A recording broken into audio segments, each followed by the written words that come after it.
Hinubad ni Brixton Avila, o mas kilalang Anaconda, ang suot niyang salamin sa mata pagkapasok sa isang maliit na kwarto. Nanuot sa kanyang ilong ang amoy ng sigarilyo na binubuga ng kanyang amo na tinatawag nila sa pangalang pinuno. Ito ang nag-uutos ng mga gagawin niya, o mas tamang sabihin ng mga taong itutumba niya. May bago kang misyon, Anaconda. Yun agad ang bunga nito sa kanya na ikinahunot ng kanyang noo. Naalala niya bigla na hindi ganoon ang usapan nila noong ibinigay nito sa kanya ang nakaraan niyang misyon. Misyon? Pero kagagaling ko lang sa isang misyon, pinuno. At ang sabi mo ay pwede akong wag magtrabaho ngayon. Tugon ni Brixton. Importante ito. Hindi ito ang pinakamalaki mong misyon sa buong taong paninilbihan mo sa organisasyong ito. Pero hindi natin ito pwedeng ipagsawalang bahala. Nakasalalay sa misyong ito ang organisasyon natin, Anaconda. Kaya kailangan mong gawin ang lahat. Maisakatuparan lang misyon na to. Hindi nakaimik si Brixton sa sinabi ng pinuno. Ipinasada niya ang kamay sa kanyang buhok bago naupo sa isang upuan. Anong misyon ba ito, pinuno? Sinong kilalang tao ang papatahimikin ko ngayon? Tanong ni Brixton sa seryosong tono. Ang tonong ginagamit ni Anaconda kapag may papatayin siya. Iyon ang trabaho niya. Isa siyang assassin na pumapatay ayon sa utos ni pinuno. Ganyan nga, Anaconda. Yan ang gusto ko sa'yo. Nangingiting sabi ni pinuno. Tinatapik-tapik nito ang mesa niya bago itulak papunta kay Brixton ang isang folder na naglalaman ng isang litrato ng babae. Siya ang misyon mo. Ang ama nito ay balak tumakbo bilang presidente ng Pilipinas. Nakita ko ang interview nito sa telebisyon kahapon. Nangako siya ipapatumba mga tulad nating organisasyon na ang dulot daw sa lipunan ay kasamaan lamang. Tumigil sa pagsasalita si pinuno at humithit sa hawak nitong sigarilyo bago iyon ibuga. Kaya gusto kong kunin mo ang anak nitong babae. Ang nag-iisa niya anak na babae. Si Astoria Bailaro. Umawang ang labi ni Brixton sa narinig habang nanatili ang nakakapasa niyang tingin sa litratong hawak. Pinuno, sigurado ka ba rito? Lito niyang tanong. Nagdadalawang isip na umangat ang mata niya sa kaharap habang nagsimula namang magsalubong ang kilay ni pinuno. Ano ang pinupunto mo, Anaconda? Or should I call you Brixton now, that I'm hearing you hesitate in this mission of yours? Bakit? Nagdadalawang isip ka? Nakakalimutan mo na ba na ito ang trabaho mo? Na ito ang bumubuhay sa'yo at sa pamilya mo? Seryosong tanong ni pinuno kay Brixton na ikinailing niya agad. Ayaw kalabanin ni Brixton ang pinuno. Marami itong tauhan. Magaling si Brixton sa pakikipaglaban. Pero kapag ginalit ni Brixton ang pinuno, ay maaaring madamay pati ang mga taong pinoprotektahan ni Brixton. Pero babae lang ito, pinuno.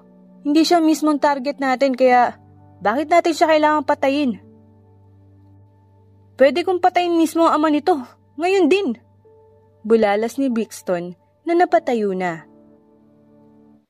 Nandidilim ang mga matang tumawa ng mahina si pinuno. Tila hindi nagustuhan ang mga salitang lumabas sa bibig ni Brixton. Anong pinuputok ng butsi mo, Brixton? Kilala mo ba ang babaeng yan? Isa ba siyang nakaraan na hindi mo malimut-limutan? Sa narinig ay tuluyang natigilan si Brixton. Hindi siya nakapagsalita. Hindi niya masabi ang nasa isipan niya. Dahil tama ito. Sa lahat ng pagkakataon na pwede kitang makita ulit. Bakit ngayon pa? Bakit sa parang ito pa? Sagutin mo ako, Astoria. Mahinang bulong ni Brixton sa litratong hawak. Umalis siya sa harap ng pinuno na hindi masabi-sabi ang desisyon niya. Dahil, paano niya yun gagawin? Paano niya sasaktan ng babaeng pinapatrabaho nito? Kilalang kilala ni Brixton ang babae. Kilala niya ito dahil madalas niya itong titigan noon. Madalas niyang sundan. at sa bawat pagngiti nito ay ang paglakas ng tibok ng puso ni Brixton. Paano niya magagawang gamitin ng babaeng naging laman ng puso't isipan niya sa nagdaang taon? Napailing siya pero agad na natauhan nang biglaang tumunog ang telepono niya. Kuya Brix! Si Mama! Hagulhol ng nakababatang kapatid ang bumungad sa kanya. Tine? Ano? Bakit ka umiiyak? Ano nangyari kay Mama? Nasaan si Mama, Tine? Kinakabahan niyang tanong dito. Inatake sa puso si Mama, Kuya Brix. Dinala namin siya sa hospital pero hindi raw siya pwedeng magtagal doon kasi wala kaming pambayad. Kuya, anong gagawin ko? Tuluyang nahabag si Brixton sa narinig. Muling bumaba ang tingin niya sa litrato. Nasapo niya ang noo kasabay ng mariing pagsikip ng kanyang dibdib. Isang solusyon lang ang alam niyang pwedeng makatulong. Patawad, Astoria. Bulong niya sa hangin na tila ba ay maririnig iyon ng dalaga. Naghahanda ang pamilyang Bailaro sa sala ng kanilang mansyon para sa isang pagtitipon. Nasa labas na ang mga panauhin habang ang mga ito ay nag-aayos pa para sa kanilang pagharap sa mga bisita. Do I look good, baby? Tanong ni Adrian Bailaro sa anak na nangingiting nakatingin sa kanya. Astoria Bailaro's eyes gleamed in admiration for her father as she nodded her head. Yes, Dad. You'd probably capture the heart of those voters. Right, Mom? Baling naman ni Astoria sa kanyang ina na kinukunan sila ng litrato. Abay, oo naman. Look at your dad, darling. He looks so handsome. Plus, he is good at speaking in front of the crowds. Makes him so hot. Hagik-hik ng kanyang ina na ikinapula ni Adrian Bailaro. Nalukot naman ang mukha ni Astoria sa narinig galing sa ina. Ew, Mom, you're being biased right now. And what? Hot? Jeez, tinanong ko lang kung gwapo ba si Dad. No need for further compliments at baka sumabog ang puso nito sa kilig. Angal ni Astoria sa inang si Annabel habang umiirap-irap. Ang bitter mo, ha? I told you to find a boyfriend already. Or are you still stuck with that scholar boy when you were in college? Anong stuck? I am not. Excuse me. Balik niya. And can you please stop mentioning the past, Mom? Kaya nga past kasi hindi na dapat ibinabalik pa. Dagdag niya pang sabi sa ina na natawa na. Past is made to create the present and future, darling. Without it, there would be no us today. Matalinghaga namang tugon ni Annabel Bailaro sa anak na hindi agad nakaimik. Okay girls, stop it now. Baka kung saan pa umabot ito at hanggang mamayang gabi, kung ano-ano na namang ibaton yung salita sa isa't isa. Nah, don't be a baby, Dad. Sabihin mo lang ay hindi mo ko kayang kampihan. Kaya mo kami pinapatigil. Kasi kapag lumala tapos kinampihan mo ako, sa sofa o sa labas ka ng bahay matutulog. I would very much appreciate you if you'd be honest. Okay, Daddy? Putol ni Astoria sa ama na natigilan at napabuntong hininga na lamang. Huwag ka nang magtaka. Pareho tayong matalino, kaya ganyan ang anak mo. Tapik ni Annabel sa braso ng asawa. Of course naman, Mom. Maganda na. Matalino pa. It is all thanks to you and Dad's genes. Ewan ko talaga sa'yo, Astoria. Tara na nga at paniguradong hinahanap na tayo ng mga tito at tita mo. Alam mo naman ang mga yun. They are so fond of you for some reason. Gagad ni Annabel sa anak. It is probably because they want me to model their company again. Last time, I modeled Tita Chris's soap company in Las Vegas. It was really fun, Mom.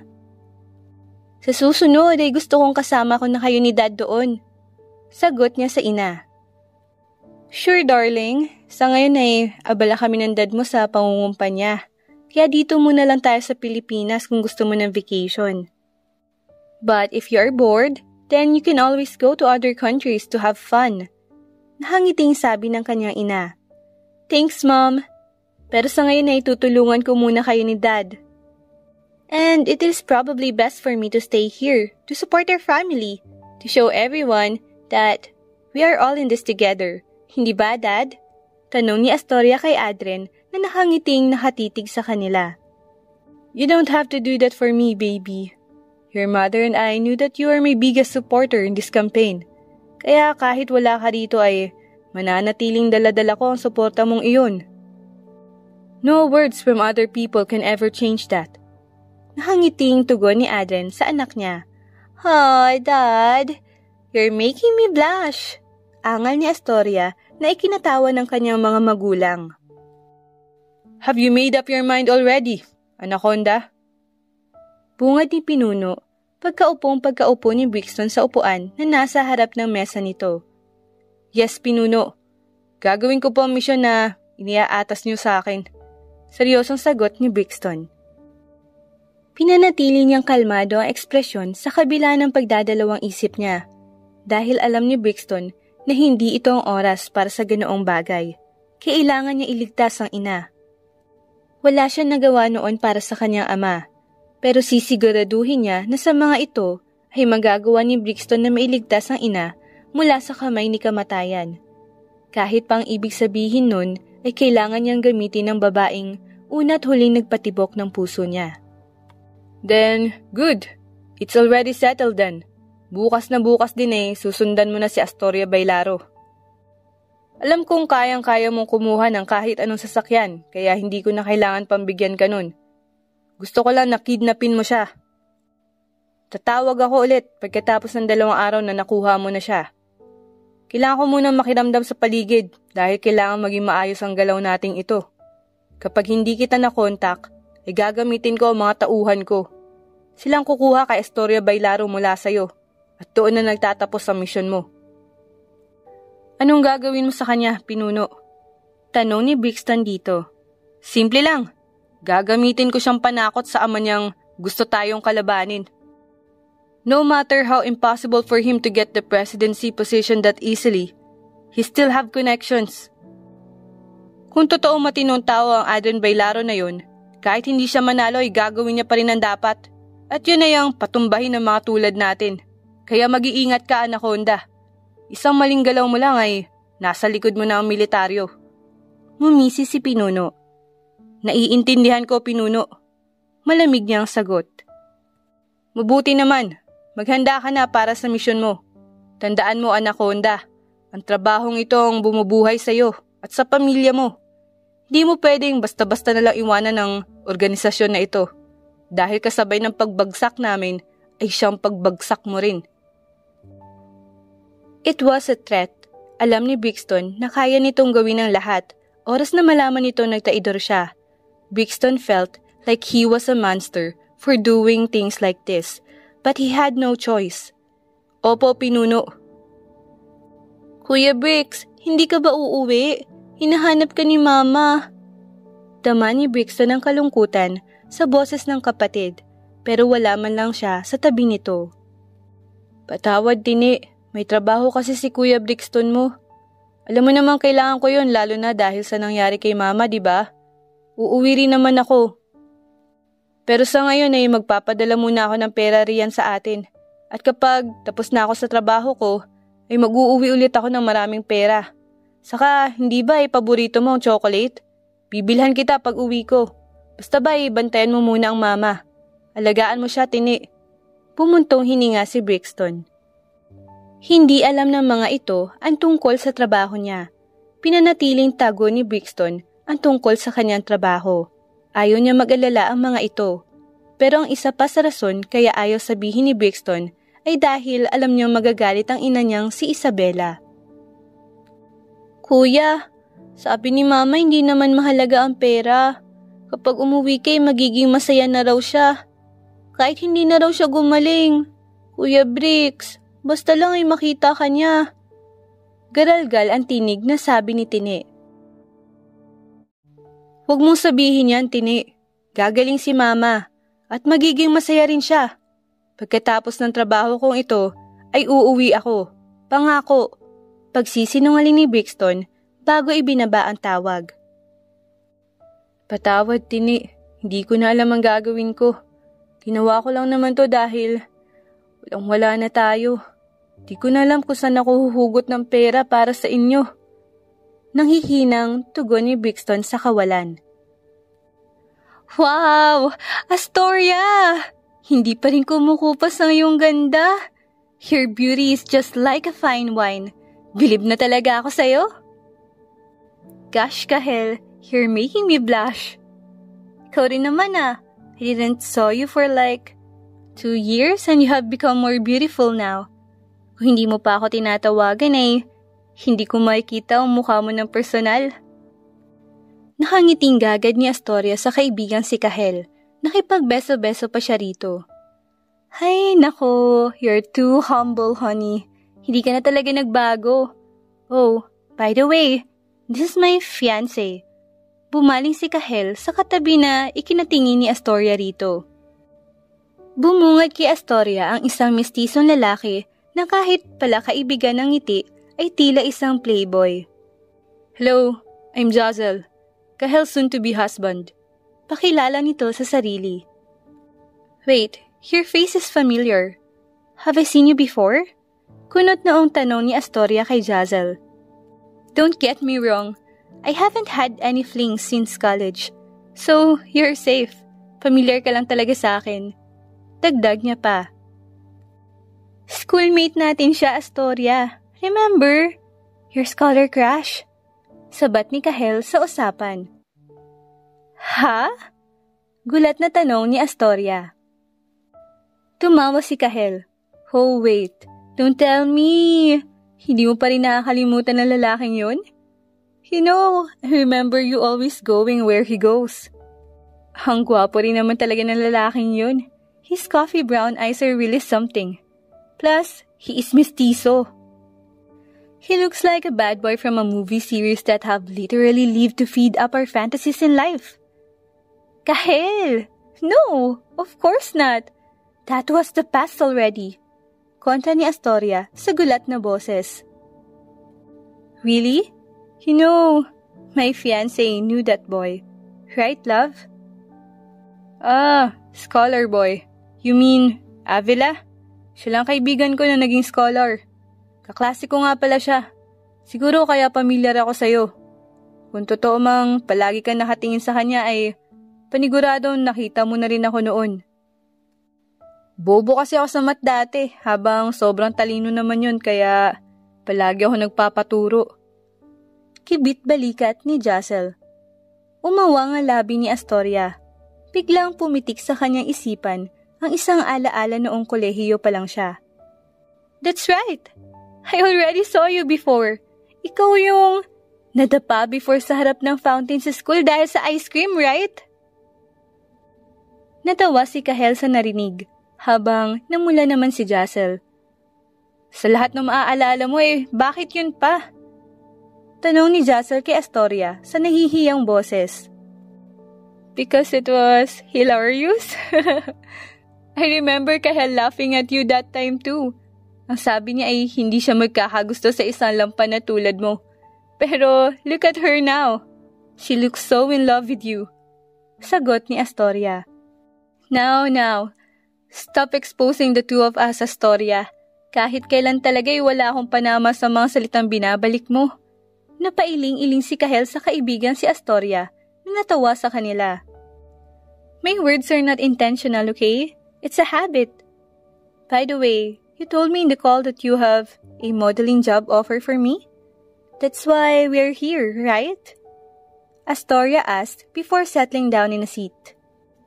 Yes, nagtayo kasi kami ni Jazel ng isang clothing boutique. And then we are in need for a model for posters and advertisements of our business. Doon kita naisip.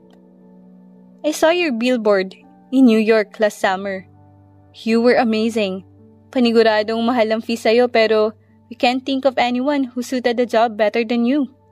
Invested na sabi ni Kahel kay Astoria. You flattered me. Dahil dyan mumurahan ko ang fee ko pagdating sa inyo. Natatawang sabi ni Astoria. Mumurahan lang? Hindi pwedeng itodo mo na? Gawin mo na libre. Biro ni Kahel na ikinatawa na nila ng pareho. Halos mampasinghap si Brixton habang nakatingin sa malayong panig ng mall. Nakatitig siya sa isang mistisang babae na may kulot na buhok. Mahaba iyon at hanggang sa bewang ng babae.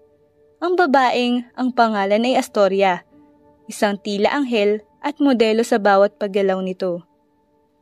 Ang ganda pa rin niya, bulong ni Brixton habang nakatitig sa babaeng sinusundan.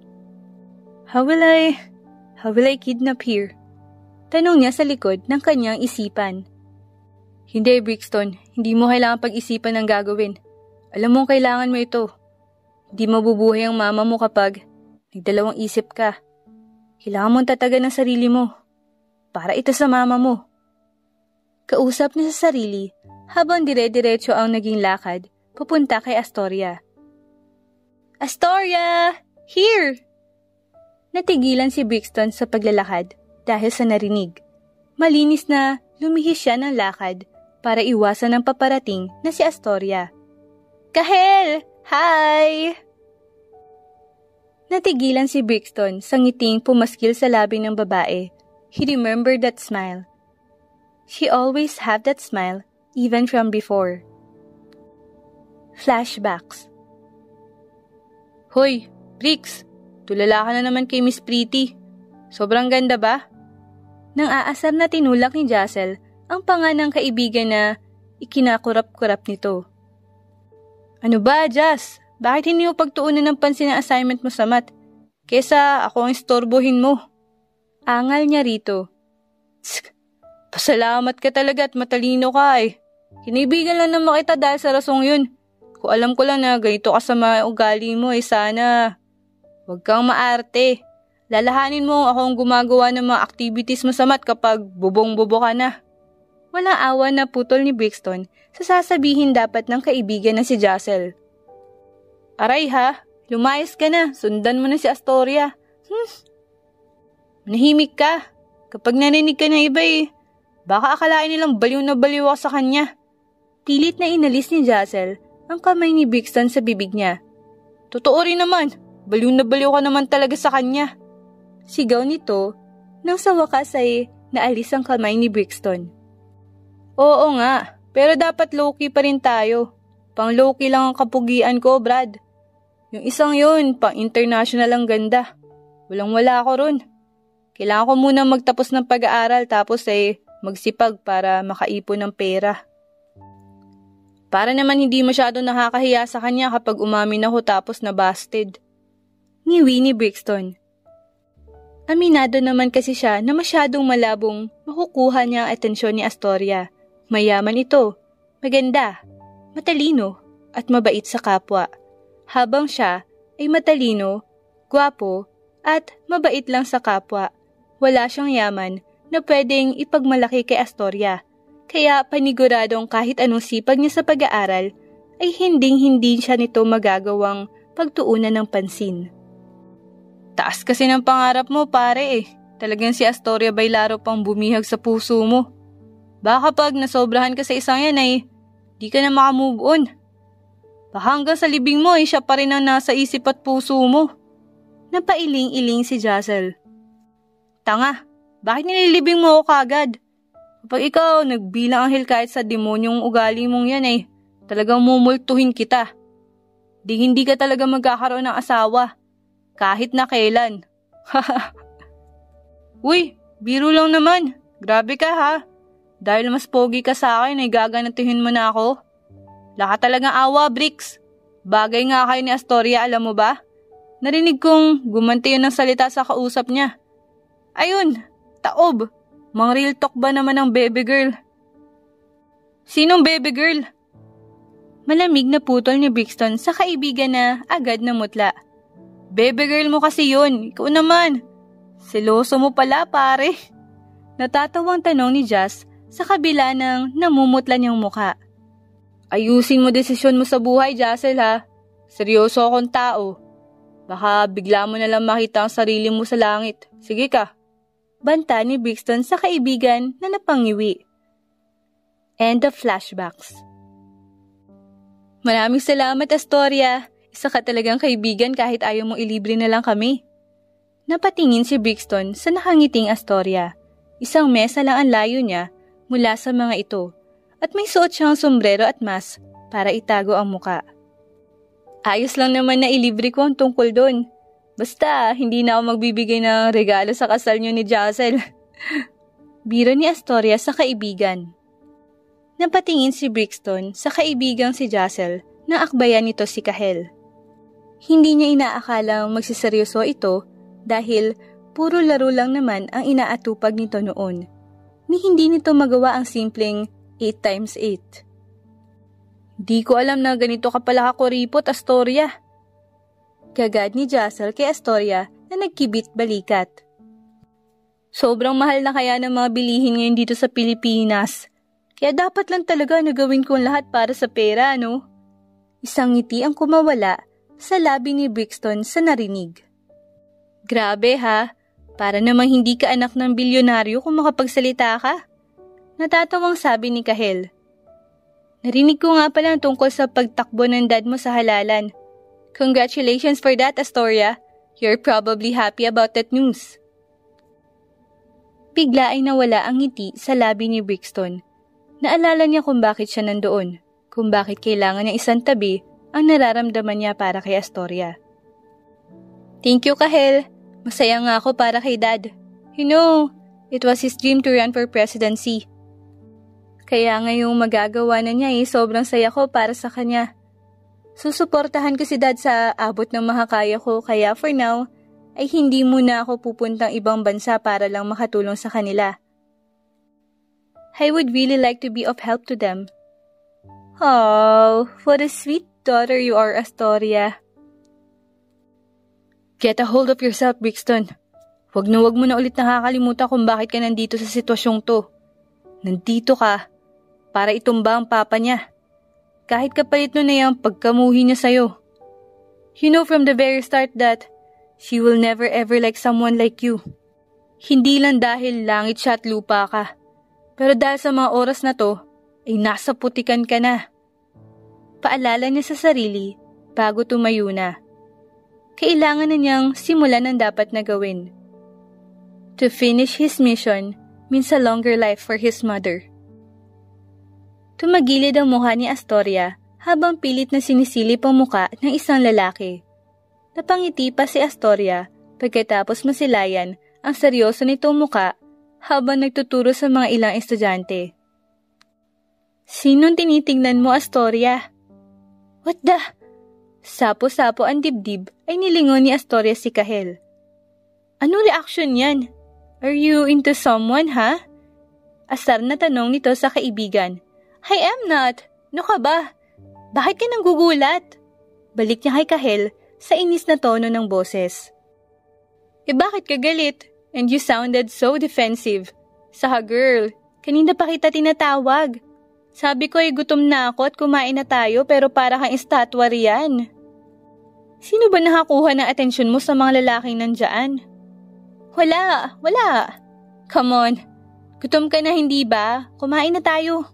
Hinila ni Astoria ang kaibigan bago nilingon ng mga estudyanteng nagkukumpulan sa isang mesa dahil sa isang scholar na lalaki. Ang lalaking gusto ni Astoria, si Brixton Avila. You cannot really trust boys nowadays. Alam mo ba na kumakalat sa kabilang departamento tungkol sa isang engineering student doon? She got pregnant and the guy didn't even care about her. Iniwan daw siya sa ere.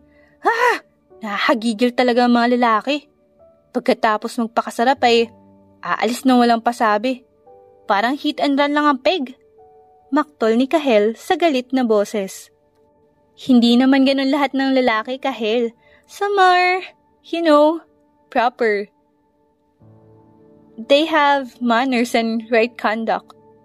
Also, some are hardworking. Kaya hindi mo naman masasabi na lahat talaga ng lalaki ay loko-loko. Bakit hindi mo nalang pangalanan? Putol ni Kahel kay Astoria. Ha? Gulat na bulalas ni Astoria sa hindi inaasahang sinabi ni Kahel. Pangalanan mo, Astoria. Sabihin mo na lang na si Brixton Abbey lang tinutukoy mo. Nanunuyang gagad ni Kahel sa kaibigan na namula ang buong muka. What are you talking about? I wasn't talking about him. Si Dad ang tinutukoy ko, okay? Saka, sinong Brixton? I don't know anyone by that name. Utal-utal na sabi ni Astoria rito. And pigs can fly, honey. You know what? I'm tired of pretending that I'm oblivious of who you are staring at every time we pass by the criminology department. Hindi naman ako ganun katanga para hindi mapansin ang kumikislap mo mga mata, okay? Kulang na nga lang ay maghugis puso ang mga yan. Napangiwi pa si Kahel sa kanya. Stop, Kahel! Nahihiya na ako! Itinabo ni Astoria ang sariling mga kamay sa harap ng mukha niya. Jeez, girl, ganyan ka pala magka-crush? Para kang spy or detective ba yun? Or wait, I think it is better to call you a stalker because you always appear wherever he is. Naaasar na tugon ni Kahel kay Astoria na napanguso. Hindi naman ako palaging nandoon sa kung nasan siya. Minsan ay nikakataon lang talaga ang lahat. Palusot niya kay Kahel na napahalakhak lang. Sus, wag ako, Astoria. Huling-huli ka na ngayon. Nagising si Astoria mula sa isang panaginip. O kung panaginip nga ba yun kung tawagin, dahil isa iyon sa mga alaala ng kanyang nakaraan. Isang alaala na kahit anong gawin niyang pagkalimot ay hindi niya magawa. Bakit ganun? Why did I suddenly dream of that memory?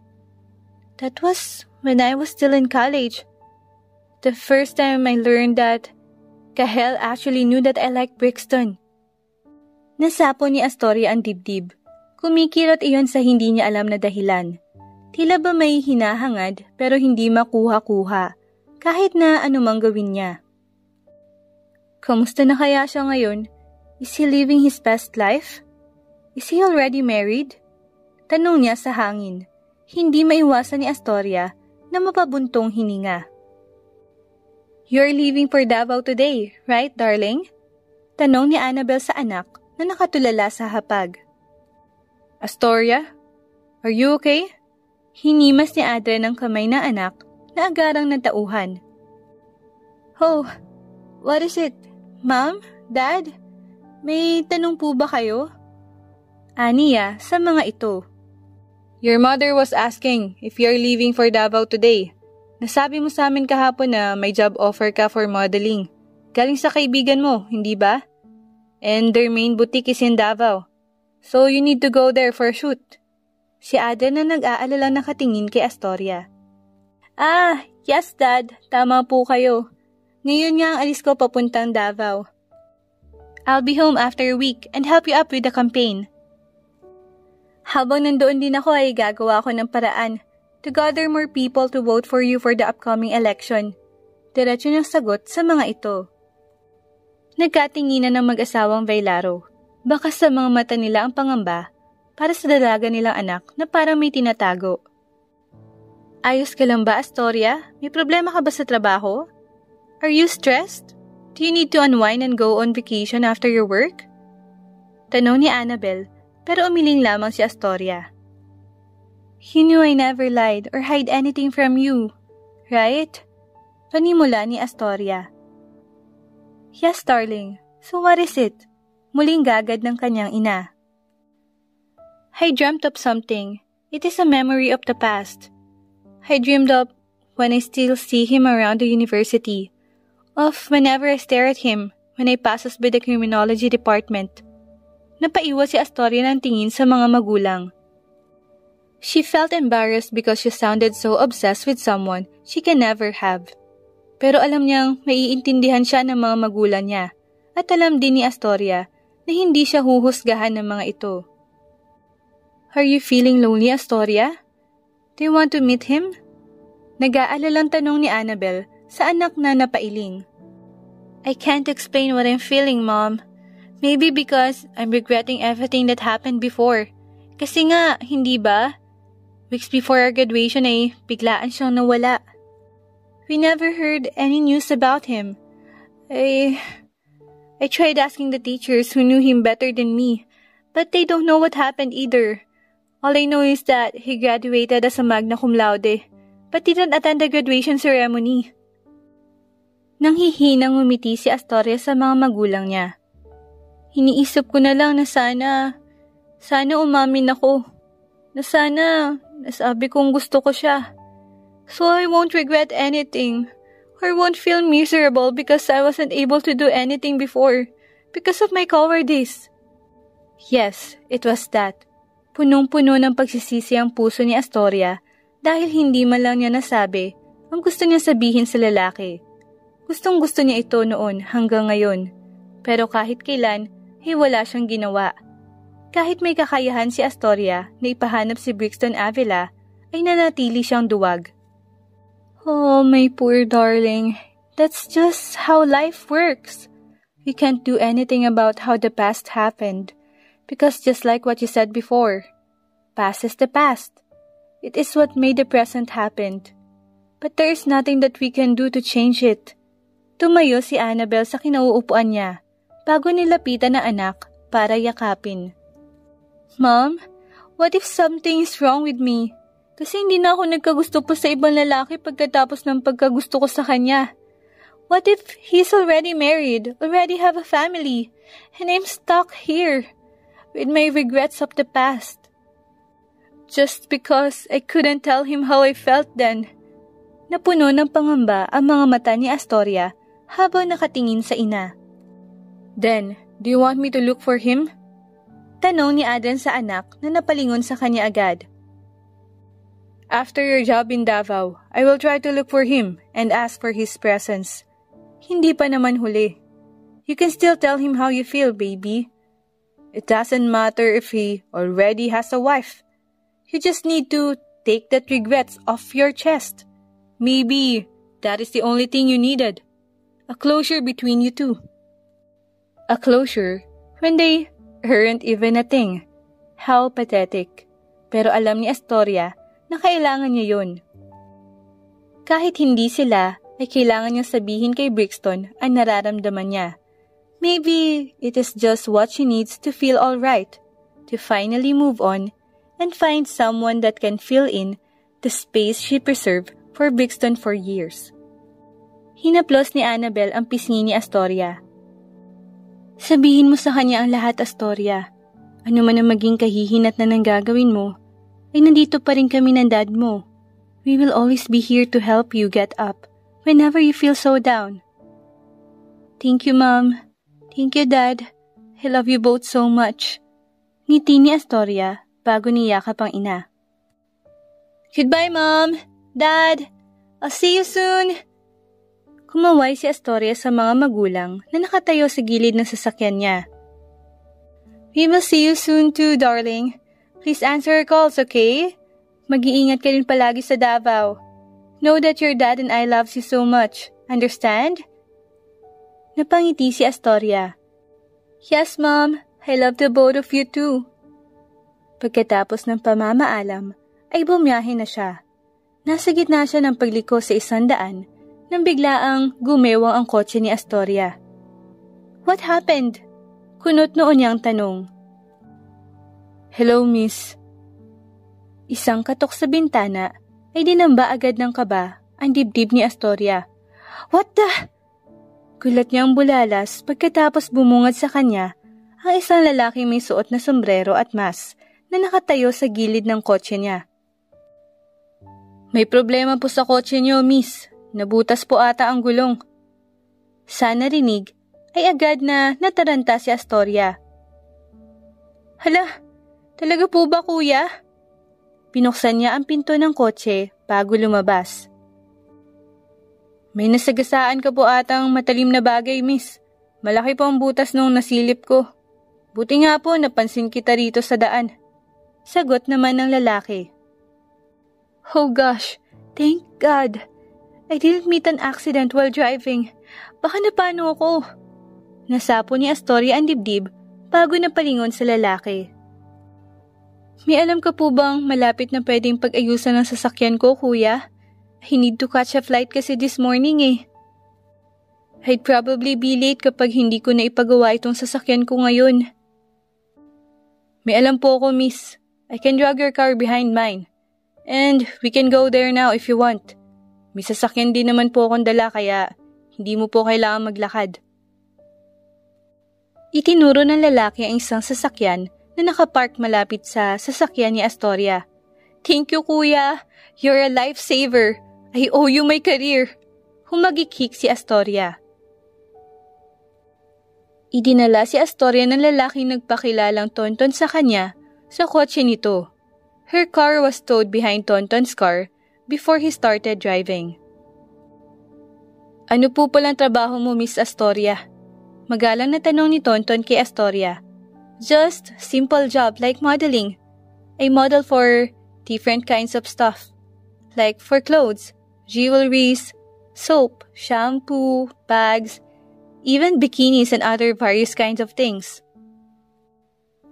Sunod-sunod na kwento ni Astoria kay Tonton na tila matagal na sila nitong magkakilala. Hindi niya maintindihan pero magaan ang dibdib niya sa lalaki kahit hindi pa rin ito nagpapakita ng muka. Balot na balot pa rin kasi ito ng sombrero at mask. Hindi naman po madali ang modeling, Miss Astoria. May ibang tao na nahihirapan humarap sa camera. Kaya paniguradong talent mo po ang ganyan. Saka kumikita ka ng malaki sa pagmamodel, Miss Astoria. So, it's probably not as simple as you said it was. Natigilan si Astoria sa narinig. She kinda liked what just Tonton said. I'm glad someone appreciate my job. I mean, not everyone does. Hindi ka ba suportado ng mga magulang mo? Kuryosong tanong ni Tonton. Oh no. My parents supported me with anything I wanted to do in life. Ayaw nilang pinagbabawalan ako kasi ako naman daw ang gagawa. They like me to do things that I love and not the things that people force me to do just because of their standards. You know, I'm lucky to have them as my parents because they really love me as I am. Kahit ito lang ako. Humikab si Astoria. Kaya hindi niya napansin ang bigla ang paghigpit ng hawak ni Tonton sa manibela ng kotse. Buti naman po at ganoon ang mga magulang mo. How about yours, Tonton? Suportado ka ba ng mga magulang mo? Tanong ni Astoria sa inaantok na boses. Hindi ako sigurado. Ha? Ano yun? Sorry ha. Naantok talaga ako eh. Pahagising na lang ako kapag nandoon na tayo sa shop. At tuluyan ang dumilim ang paligid ni Astoria, ni hindi niya nakita kung paano lumungkot ang mga mata ni Tonton. Sorry. I'll forever be sorry for doing this to you, Astoria. Sa pagising mo ay handa akong tanggapin lahat ng galit na ibabaon mo sa akin. Umangat ang kamay ni Brixton. Balak niyang haplusin ang pisngi na natutulog na si Astoria, pero pinigilan niya ang sarili niya. Hindi ko naman dapat gagawin to. Hindi ko gustong gawin to. Hindi ko kakayanin kapag may nangyari sa iyong masama. Dahil ikaw lang nag-iisang babae na bumihag sa puso ko ng ganito. Pero hindi ko rin kayang pabayaan ng mama ko. Siya na lang at ang kapatid kong si Tene ang meron ako kaya patawarin mo sana ako, Astoria.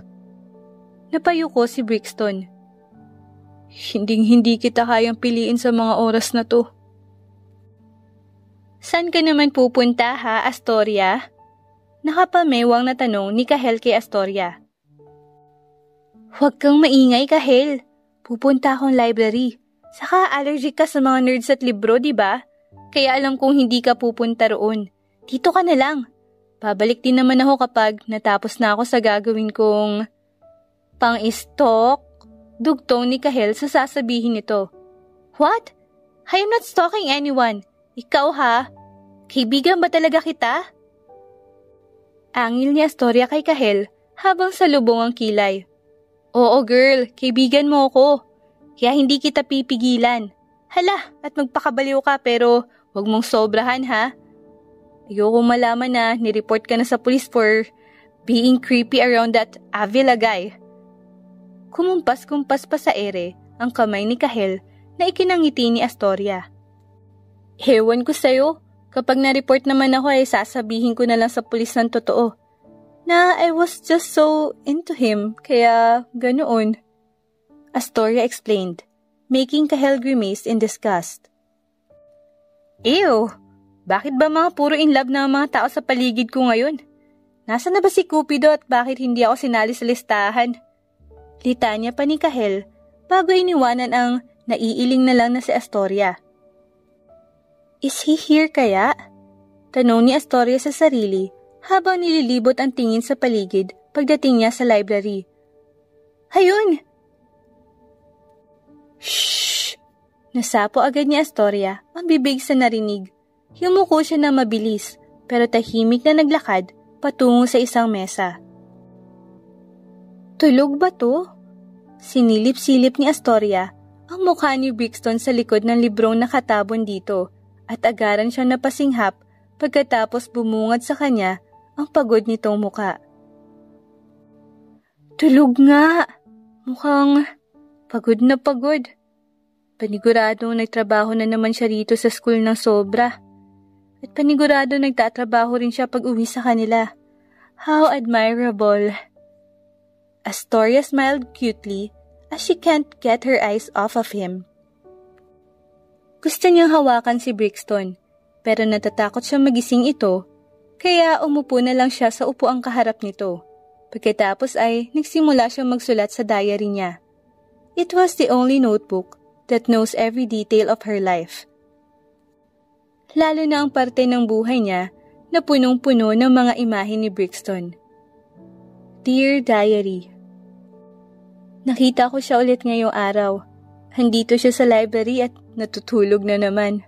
Mukhang pagod dahil sa mga gawain niya. It has been, 3 years since I first saw him here at school. Freshman pa kami noon.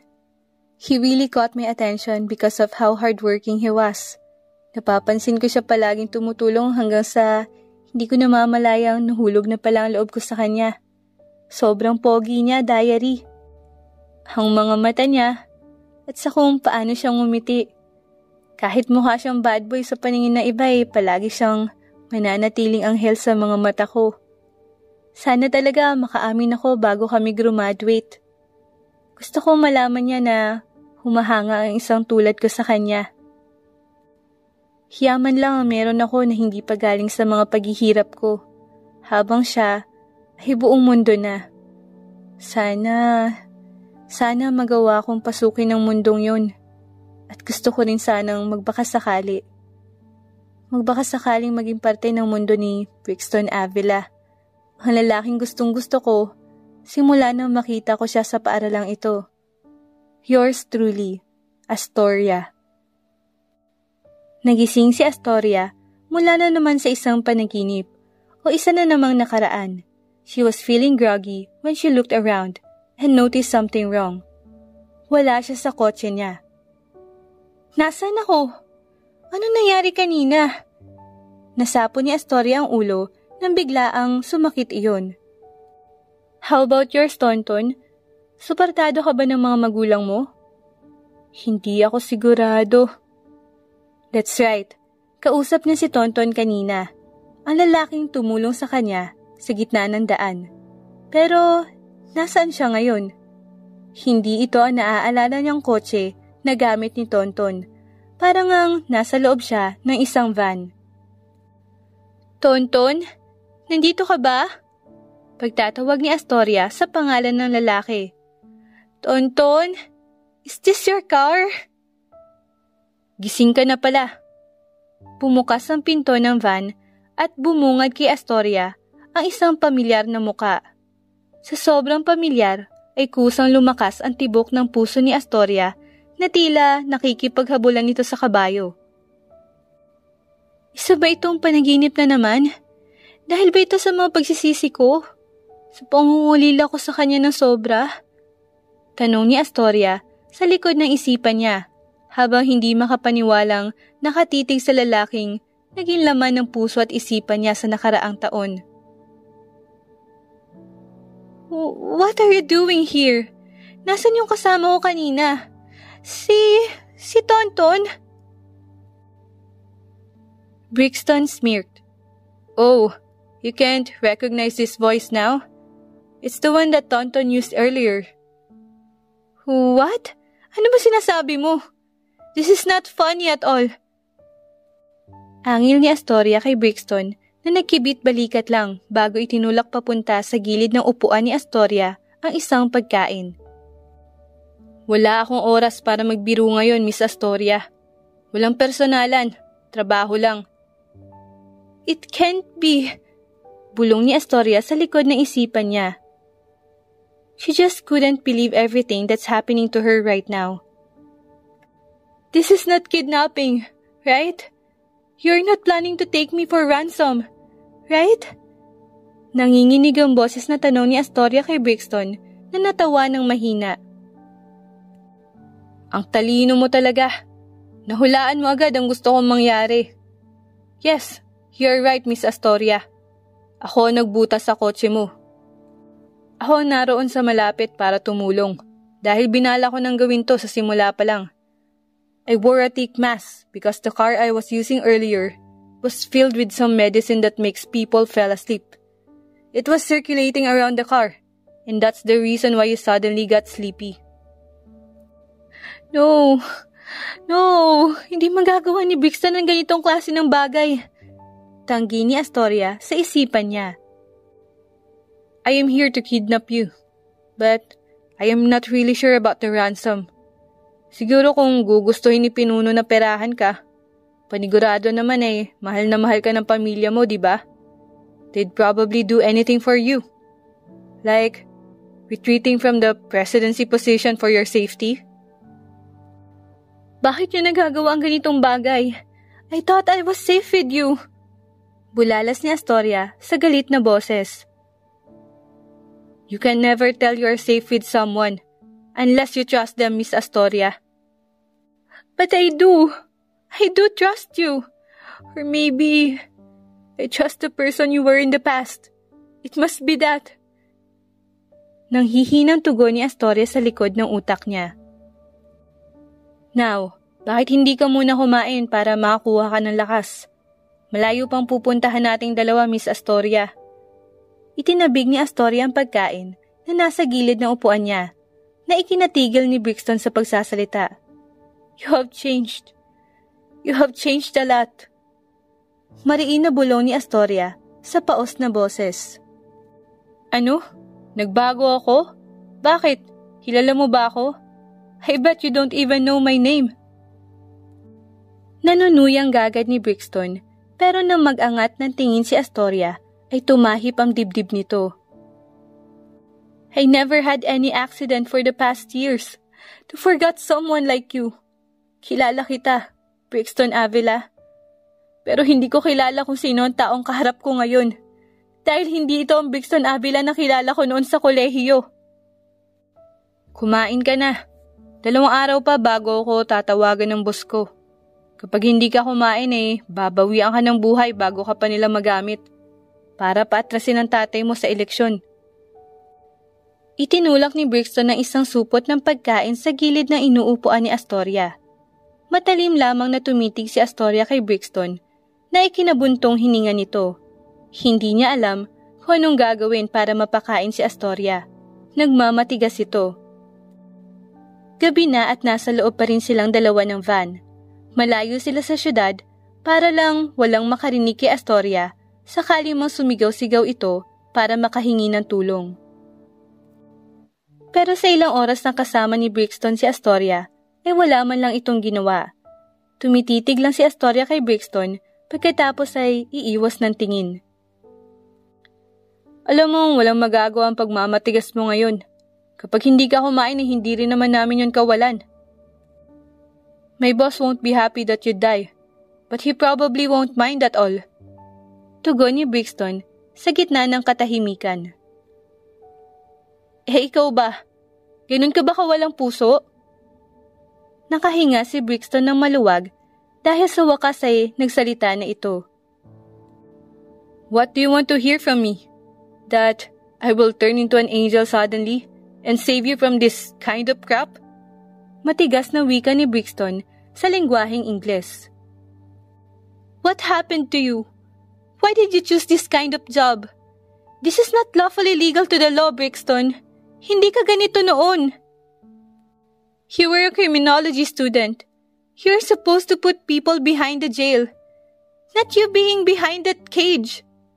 Pumiyok ang boses ni Astoria sa huling sinabi. Gusto mo bang palakpakan ko ang sinabi mo, ha, Astoria? Sarkastikong tanong ni Brixton sa dalaga na napailing-iling na lang. I don't know what happened to you, pero hindi sapat ang nangyayari sa'yo para maging ganito ka kasama. Killing people as a job? Kidnapping for blackmail and ransom? What have you done and you decided to stoop so low? Baka nakakalimutan mo, Astoria. Matagal na ako nasa baba.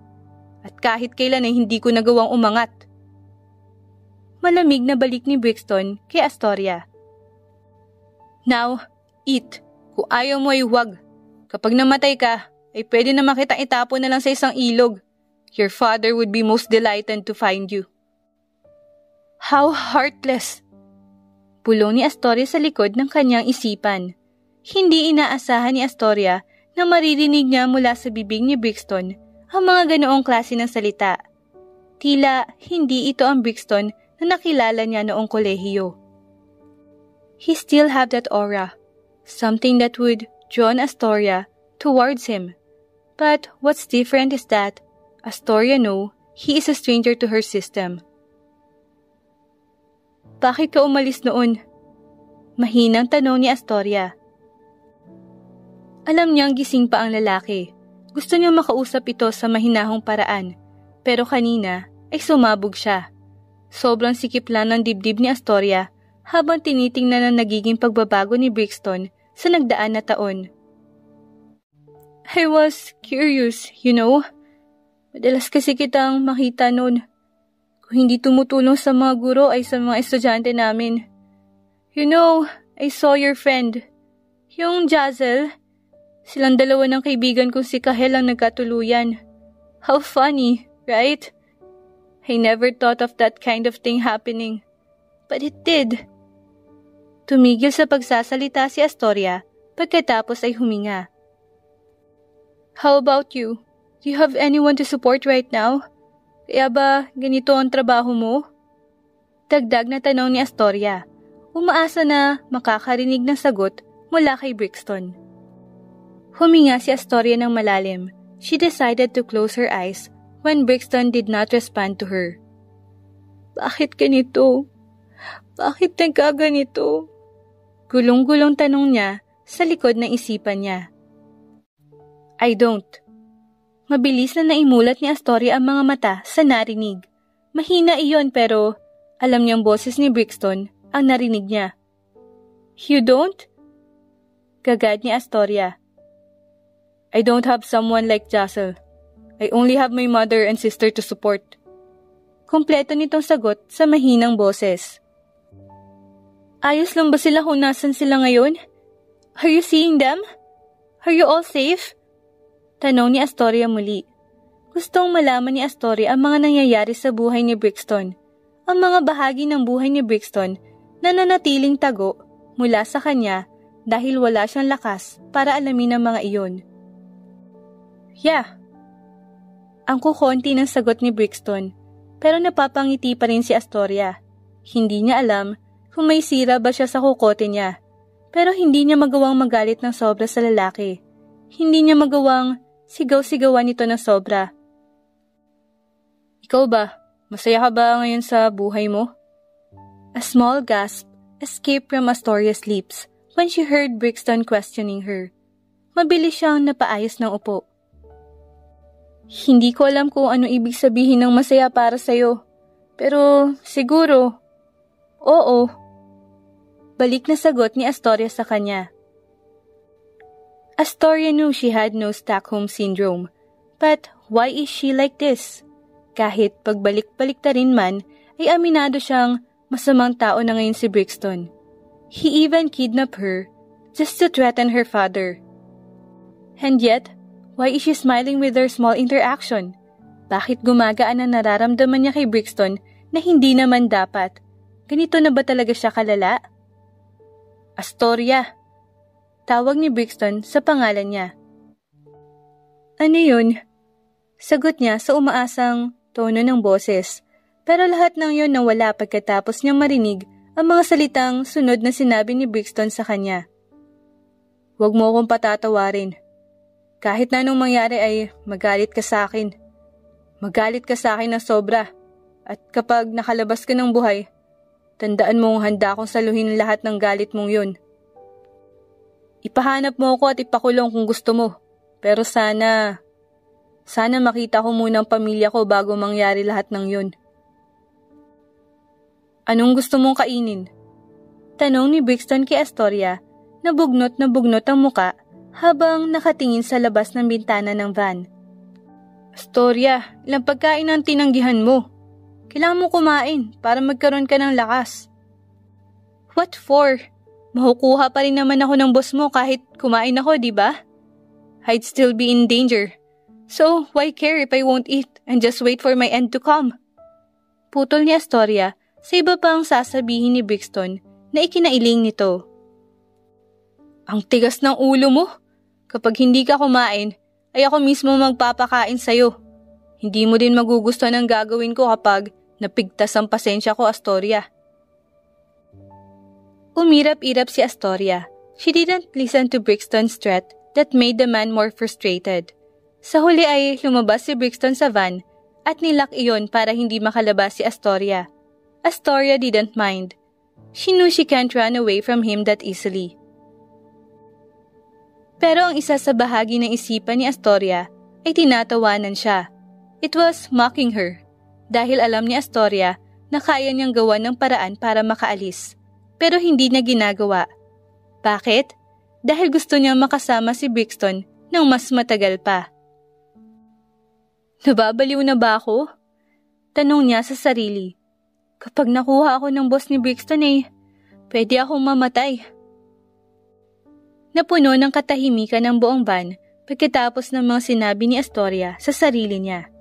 She knew she had to run away, but she don't want to go without Brixton by her side. Pakiramdam niya ay may pag-asa pa, na pwede pang mahila si Brixton papunta sa tamang mundo. Hindi sa mundo kung nasaan ito ngayon, because it wasn't the world that Astoria wanted to see. Alam ni Astoria na hindi yon ang mundo ni Brixton noon, kaya anong nagbago? Bakit naligaw ito ng landas? Bumukas ang pinto ng van at pumasok ang seryosong si Brixton. Hindi ako kakain, sabi agad ni Astoria nang makitang dalawa ang binili nito. Brixton did not answer and walked towards her. Napasinghap si Astoria nang bigla ay may mga posas na sa pulso niya. What are you doing? Is this a punishment for not eating? Are you serious right now, Brixton Avila? Nataranta niya ang tanong kay Brixton na hindi pa rin nagsasalita. Hindi siya kailanman pinusasan ni Brixton. She always felt safe because Brixton didn't do anything inappropriate towards her. But now, I told you already. Hindi mo magugustuhan ang gagawin ko sa'yo kapag napigtas ang pasensya ko. Humabog ng malakas ang dibdib ni Astoria sa narinig. But more than that, why is she feeling some tingling sensation inside her stomach? Hindi ko nga gustong kumain. Astoria's eyes widened. Hindi niya nasundan ang ginawa nito. Una ay sumandok si Brixton ng pagkain at isinubo sa sarili nitong bibig. Pagkatapos ay hinawakan nito ang panga ni Astoria at pilit na ibinuka. And the next thing Astoria knew is that her mouth and Brixton's mouth collided. Gumalaw si Astoria para itulak si Brixton, pero dahil sa mga posas ay hindi niya magawa ng maayos. Brixton's tongue pushed something inside Astoria's mouth and that's where she realized it was the food. Nang humiwalay si Brixton sa kanya, ay nalunok na ni Astoria ang mga iyon ng sapilitan. What have you done? Sigaw ni Astoria sa sobrang gulat. But her whole world shook the moment she saw a sexy smirk escape from Brixton's lips. Pinapakain ka. Masarap ba? Nanunuya na tanong ni Brixton na ikinapula ng buong mukha ni Astoria. Nababaliw ka na ba? Paano kung nabilaukan ako? Sigaw niya sa galit na boses, pero tumagilid iyon pagkatapos abutin ni Brixton ang pisngi niya. Brixton took something from her face and laid it to his mouth while still staring intently at her. What the? Why does he look so hot? Parang baliw na tanong ni Astoria sa likod ng isipan niya. Nabilaukan ka ba? I'm sorry. I'll be gentle this time. Ano? Tila naging kamatis na ang buong mukha ni Astoria sa mga naririnig niya. It was just for a brief moment, but to feel her long-time crush's lips is something. Para siyang dinala sa langit kahit hindi pa siya patay. Do you wanna eat now on your own? The heartless jerk asked that made Astoria close her eyes while groaning in frustration. Kapag nagtagal siya kasama ito, ay paniguradong magdudusa siya ng sobra. Brixton is being difficult and is showing sides she never knew he had. Parehong tahimik si Brixton at Astoria pagkatapos nilang kumain. Astoria was forced to eat on her own because she was too plastered after what Brixton performed in her earlier. Habang si Brixton naman ay naghihintay ng tawag mula sa boss niya. Pero kapag tinitignan si Astoria ay parang gusto niya na namang umatras. It was like his heart was telling him that it is not the right thing to do because this is the woman he have loved all these years.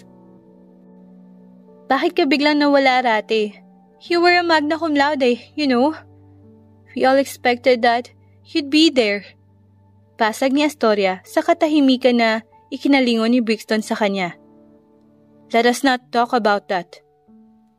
Why? That's your past, so I'm curious. I wanna know why you started doing stuff like this when you could have a future. A better one.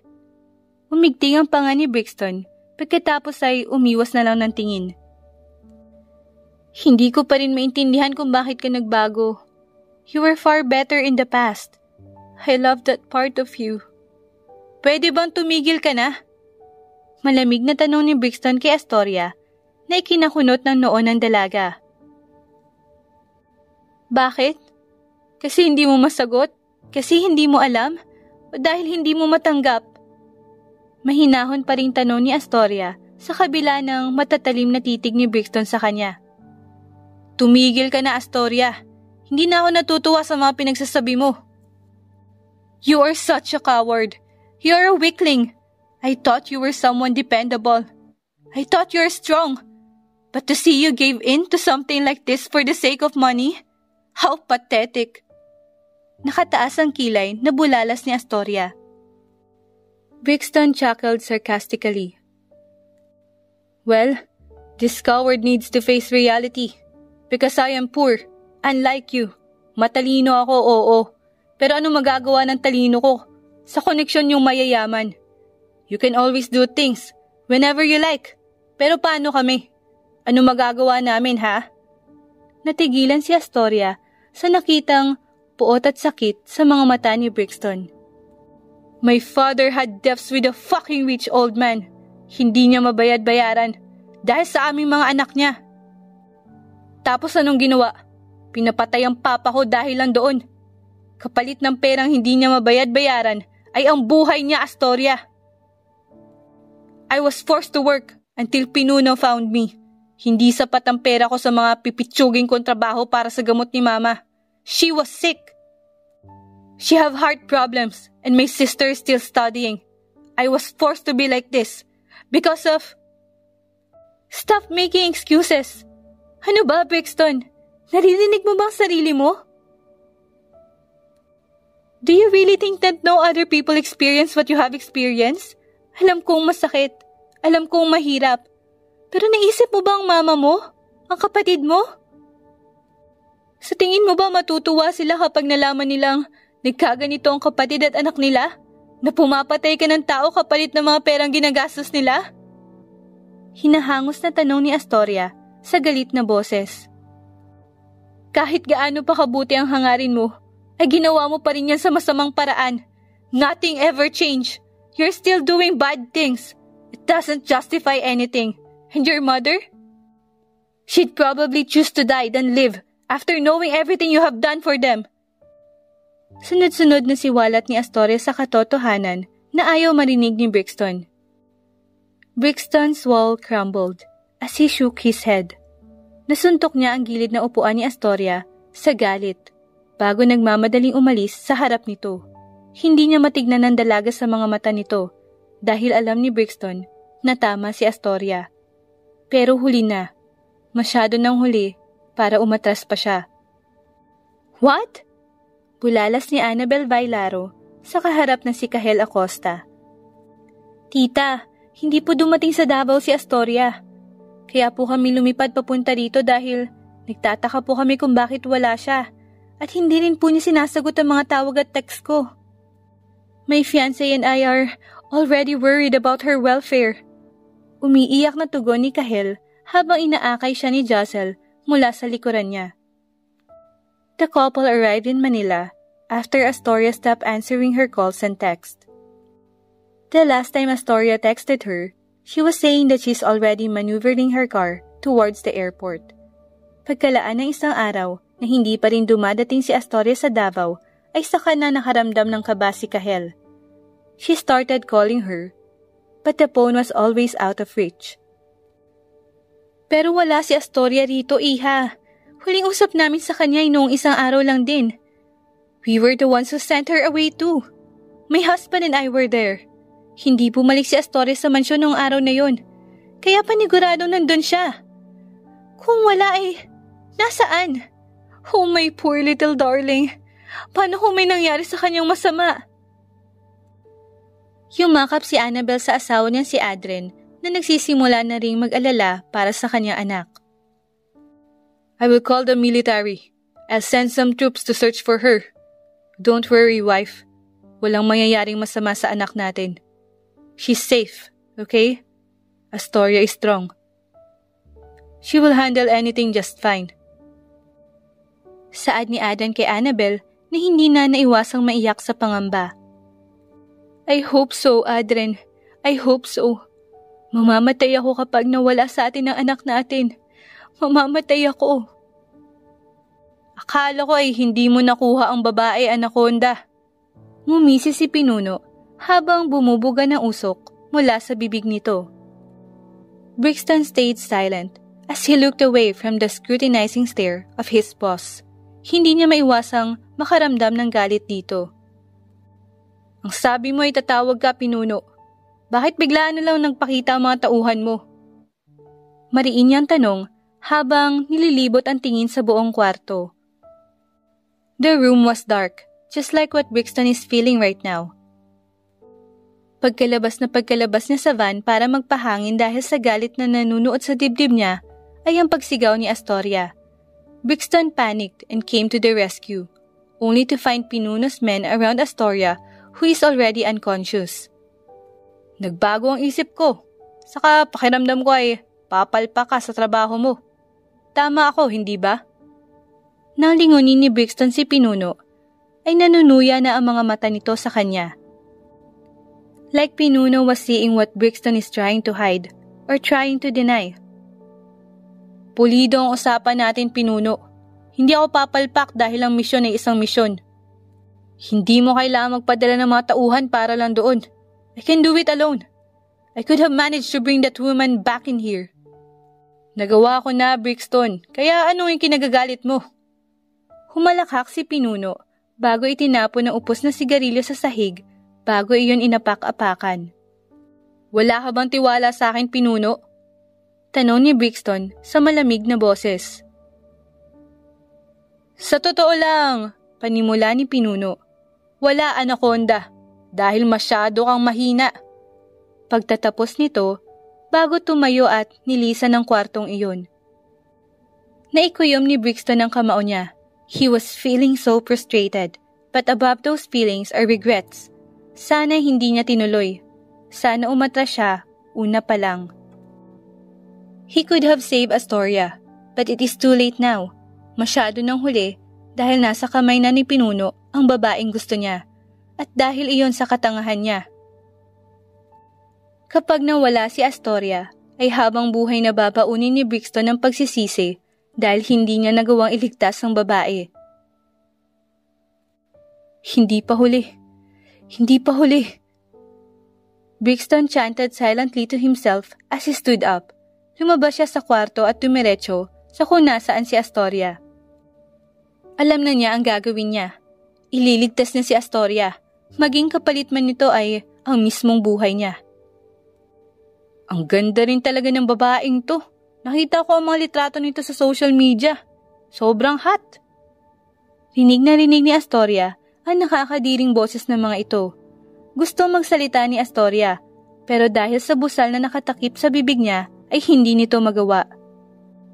Isama pang nakatali si Astoria sa isang upuan. She looked so helpless.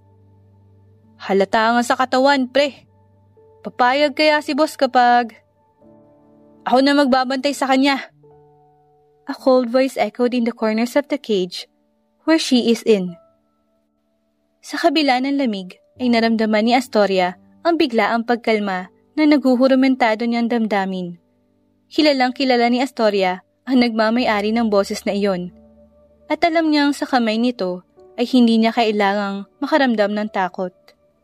Pero, Anaconda! Oh, gusto mo isunod kita sa bilang ng mga taong namatay sa mismong mga kamay ko? Tanong ni Brixton, at kahit si Astoria ay napasinghap sa narinig. Nanginginig na natawa ang lalaking kausap ni Brixton. Kahit hindi makita ni Astoria, ay alam niyang namumutla ang mukha nito ngayon. Sige pre, tawagin mo lang kami mamaya kapag gusto mong kami na naman na magbantay. Kasunod nun ay ang nagmamadaling yabag ng mga ito papaalis. Astoria took a deep sigh as her body started to relax. Hindi talaga nagbago ang isip mo, ano? Mahinang tanong ni Astoria kasabay ng mapait niyang pagngiti. Did I made you so angry that you sent men to make me sleep? Or was it your boss? Kasi pakiramdam ko, kahit utusan ka nilang patayin ako ngayon ay gagawin mo. Pero hindi sa pinakamasakit na paraan. Isa lang ang ibig sabihin nun, na kahit ang pagpapahawak sa akin sa ibang lalaki ay hindi mo gagawin dahil alam mo matatakot ako. Pagpapatuloy niya. She waited for movements from Brixton until she felt some fingertips reaching for her cheeks. Sana hindi ako umalis. Bulong ni Brixton.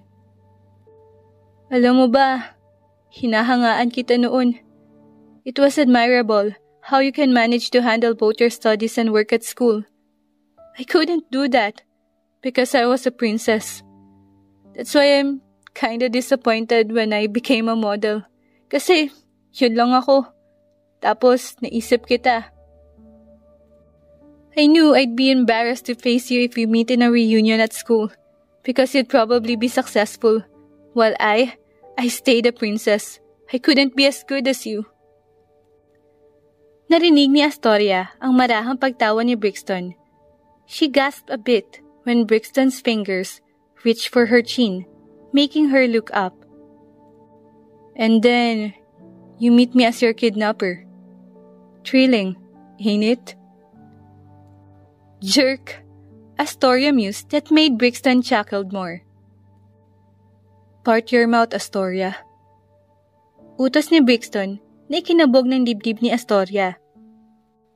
Gusto niyang malaman kung anong ginagawa ni Brixton at kung anong balak nito, pero hindi niya magawa dahil sa takip na nasa mga mata niya. Why? Papakainin mo ko?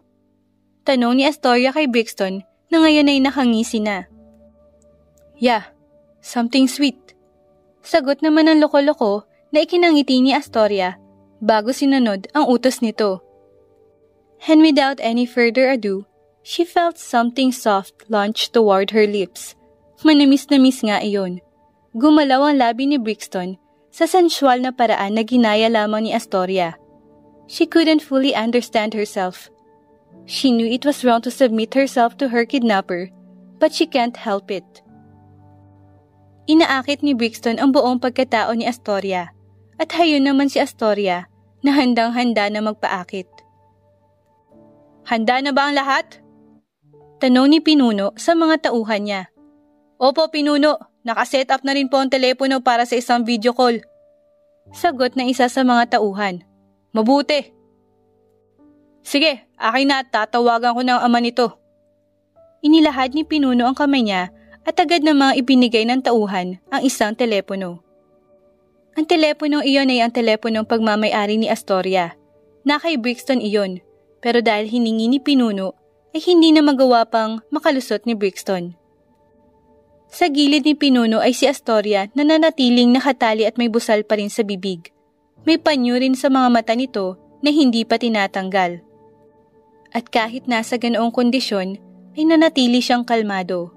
Ang tanging pumapasok lamang sa isipan ni Astoria ay ang ginawa nilang halikan ni Brixton kanina. Si Brixton naman ay nasa gilid ng kulungang iyon. Nakaantabay lamang siya sa mangyayari at sa kung anumang balak na gawin ni Pinuno kay Astoria. The phone started ringing and then it stopped. Nakangisi si Pinuno habang ibinibigay ang telepono sa isa niyang tauhan para ilagay yon sa isang stand na nakatayo sa mismong harap kung saan naroon ang upuan ni Astoria. Hello! Bati pa ni Pinuno sa isang nakakalokong tinig. You! Astoria! It was Adren Bailaro. Nakausap din kita, Adren Bailaro. Kamusta ang buhay mayaman? Masaya ba ang mawalan ng anak? Nanunuyang tanong ni Pinuno sa ama ni Astoria na ngayon ay punong-puno na ng pag-aalala.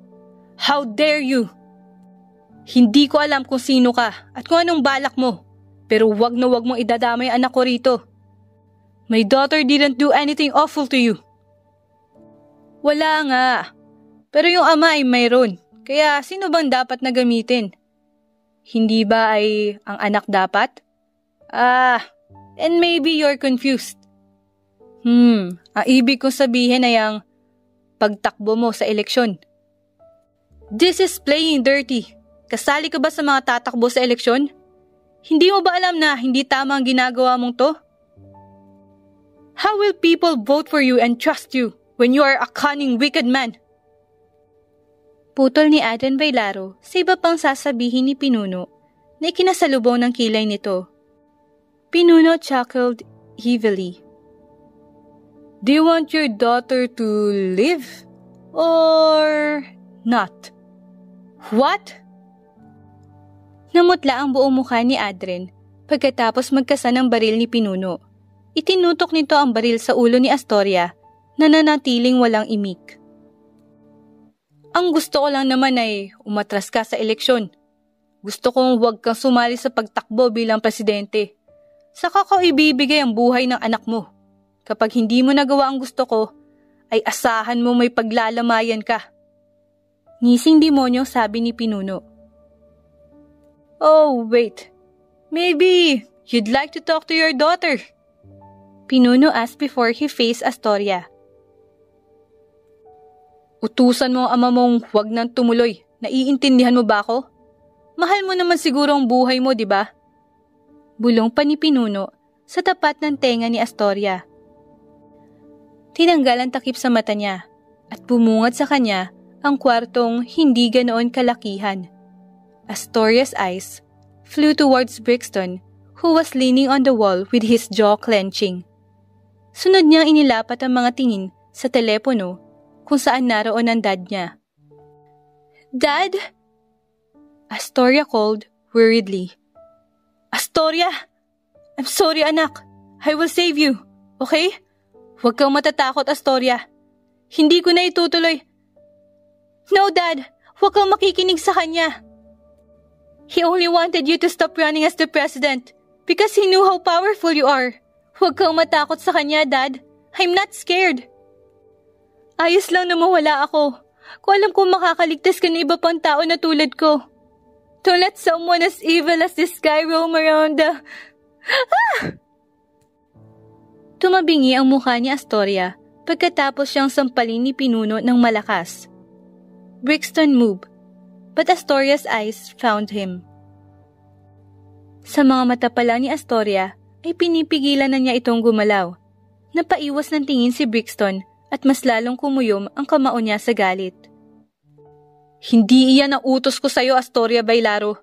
Ang sabi ko ay utusan mo ang ama mong huwag tumuloy. I am not your puppet, you ugly hog. Hindi ako susunod sa utos. Muling tumagilid ang mukha ni Astoria at sa mga oras na yun ay nalasahan na niya ang dugo sa kanyang bibig. Ginagalit mo talaga ako. Gusto mo bang mamatay ngayon din? Galit na sigaw ni Pinuno at akmang sasaktan pang muli si Astoria. Tama na! Tama na! Gagawin ko na! Aatras ako sa eleksyon. Pero huwag mo nang saktan ang anak ko. Parang awa mo na. Dad! Mas mahalaga ka sa akin, Astoria. Mas mahalaga ka sa akin kaysa sa libo-libong mga tao. Kapag nawala ka parehong hindi namin kakayanin ng mami mo. Tumigil si Pinuno at nilingon na ama ni Astoria na punong-puno ng luha ang mga mata habang nakatingin sa anak nito. Napahalakhak si Pinuno sa sobrang tuwa. Talaga ba? Maganda yan. Right decision it is. Dapat ganyan nga. Dapat ganito kayo kadaling kausap. Pinuno laughed as he walked from behind Astoria's chair. Kailan mo ibabalik ang anak ko? Tanong ni Aden Bailaro. Not so fast. How about a 5 million first? Pinuno's wicked grin escaped. His yellowish tooth was even in full show. 5 million it is, pero ibabalik mo ang anak ko na ligtas. Ibalik mo siya sa akin para awa mo na. Deal! Ha ha ha ha! Halakhak ni Pinuno ang pumuno sa kasulok-sulukan ng kwartong iyon habang napailing-iling na lamang si Astoria. Tahimik na ang buong paligid. It was really 10 in the evening and Brixton was tiptoeing himself towards Pinuno's room. Kailangan niyang mag-ingat dahil kahit gaano pa siya kagaling sa isang labanan, ay alam niyang hindi niya kakayanin lahat ng tauhan ni Pinuno. Sino ka? With one swift move, Brixton reached for the guy's neck, twisting it, making sudden crack sound. Umigting ang panga niya habang nakatingin sa lalaking bantay. Hinila niya ang katawan nito papalayo sa mismong pinto ng kwarto ni Pinuno bago siya bumalik doon. He opened the door silently before letting himself in. Nasaan ba yun? Tanong ni Brixton sa sarili habang nililibot ang tingin sa buong kwarto ni Pinuno. Then Brixton saw something silver near Pinuno's bedside table. Nang makita ang susing iyon sa kulungan ni Astoria, ay agad niyang kinuha bago mabilisang lumabas sa kwarto para puntahan ang dalaga. Brixton! Astoria's widened eyes meet his. Ngumisi si Brixton bago itinaas ang hawak na susi. Natawagan ko ng mga pulis kanina 8:00. Hindi ako sigurado kung maniniwala sila sa akin pero kailangan na nating umalis ngayon bago pa magising si Pinuno. Kailangan kitang may balik sa pamilya mo ng ligtas. How about you? Hahanapin ka ng boss mo. He will kill you for sure. Giit ni Astoria sa nangangambang boses na tinawanan lang ni Brixton. I deserve it for betraying them. Simpleng sagot ng lalaki. Pagkatapos makalaga ni Astoria ay sabay na silang lumabas. Nagmamadali ang bawat hakbang ni Brixton habang hila-hila si Astoria. Nasa labas na silang dalawa nang bigla ang may pumutok. It was a gunshot. Brixton! Astoria shouted in so much fear while looking at Brixton's bleeding chest. Sabi ko na nga ba, at hindi mo magagawang tapusin ang misyon mo, Anaconda. Bagay nga sa'yo ang pangalan mo dahil isa kang ahas. Nang gagalaiting sigaw ni Pinuno habang may baril na nakatutok papunta sa kanila. Huwag mong sasaktan si Astoria. Iniinda ang tama sa dibdib na sigaw ni Brixton. Pasensyahan na lang, Brixton. Trabaho lang. Walang personalan. And there, another gunshot filled the whole place. Iligtas niyo siya. Parang awa niyo na. Parang awa niyo na. Hagulhol ni Astoria ang pumuno sa kasuluk-sulukan ng hospital habang tumutulong siya sa pagtulak ng higaan ni Brixton. Brixton stared at Astoria with admiration in his eyes. Hindi niya alam kung anong gagawin kung sakaling nabaril siya ulit. Kaya grabe ang pasasalamat niya na ang kasunod na pumutok na baril kanina ay baril ng isang pulis na dumating. Napalibutan agad si pinuno ng mga pulis at ilang militaryo na hula ni Brixton ay padala ng ama ni Astoria. May dumating din agad na ambulansya na isinakay si Brixton para maisugod siya sa hospital. Hindi ka dapat umiiyak para sa isang katulad ko, Astoria. Nahihirapang sabi ni Brixton sa dalaga. Anong gusto mo? Tumawa ako? Humalakhak dahil nag-aagaw buhay ka? Ganti ni Astoria na ikinahalakhak ni Brixton kasabay ng pagngiwi niya dahil sa naramdamang sakit. No, of course not. Ayoko lang paiyakin ka, Astoria. Hindi ko inaasahan ang araw na to. Nadarating ang araw na iiyakan mo ko. Kasi, sino lang ba ako? Namungay ang mga mata ni Brixton habang nakatingin sa babaeng minahal niya ng walang tigil kahit sa palihim lang na paraan. Brixton! Lumuluhang tawag ni Astoria sa pangalan ng lalaki. Gustong gusto kita. Simula nung una kitang makita nung kolehiyo pa lang tayo. Gustong gusto na kita. Hindi mo alam kung gaano ako kasaya kapag nakikita kitang umingiti at tumatawa. You said you admire me because of how I handled my situation back then. Because I was working and studying at the same time. Pero, di mo ba alam? Ikaw ang dahilan ng lahat ng yun. Dahil iniisip ko na baka mapansin mo na ako. Nasa wakas ay makuha ko ng atensyon mo. Na baka may pag-asa naman palang maging tayo. Pag-amin ni Brixton sa nanghihinang boses. Hindi ko magawa-gawa ang misyon ko noong nalaman kong ikaw yun. Dahil tama si Pinuno. Isa kang babae na hindi ko malimut-limutan kahit anong gawin ko. Sa bawat oras na tumititig ako sa'yo ay kasabay ng pagtibok ng puso ko ng malakas. Na tila ba sumisigaw ng, wag, di ba't yan ang babaeng gusto mo? Brixton smiled, even with his breathing getting ragged as time passed by. I was so in love with you, even after all of these years. Na kahit mawala ako ngayon ay ayos lang, dahil nagawa ko ng paraan para mailigtas ka. Brixton! Tawag ni Astoria sa pangalan ni Brixton nang mawalan ito ng malay. Napuno ng pangamba ang puso ni Astoria, pero nagdasal siya. Nagdasal siya ng taimtim na sana'y ibalik sa kanya ang lalaking mahal niya. Astoria, anak ko!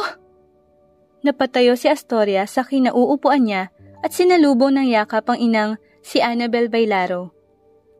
Astoria!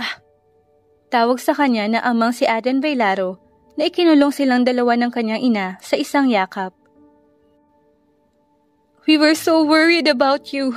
Akala namin na hindi ka na namin makikita ulit. Hagulhol ni Annabel. I'm sorry, Mom. I'm sorry for making you worried. Iyak na rin ni Astoria habang hinihigpitan ng yakap sa ina. Nang kumalma silang lahat, ay naupo silang tatlo sa isang bench. Astoria told her parents about what happened, of who kidnapped her and saved her in the end. Ibig sabihin ay nagkita kayong dalawa? Gulat na tanong ni Annabel sa anak. Yes, Mom. Pero dahil sa akin ay nag-aagaw buhay siya ngayon because Brixton wanted to save me from that evil man. Pero siya ang nagdala sa'yo roon, Astoria. Siya ang dahilan kung bakit ka muntik nang mapahamak. Paalala ni Aden sa anak na babae, pero umiling si Astoria. Pero siya rin naman na nagligtas sa akin, Dad. I hope you understand. I love that man. I have loved him for years. And I don't want to stay regretting because I couldn't tell him that we felt the same way for each other. Mahinahong tugon ni Astoria sa ama na natahimik. I'm sorry, Ma'am. Dad, alam ko nag-aalala kayo. Pero gusto kong maging masaya. Pwede ba? Tanong ni Astoria sa mga ito. Nasapo ni Annabel ang bibig bago marahang tumango-tango sa anak. Annabel hugged Astoria once again, while Adrian looked defeated. Kung saan ka masaya, anak, just please, don't let yourself get into danger once again. Adrian reminded that made Astoria smile. Hindi na, Dad. Thank you.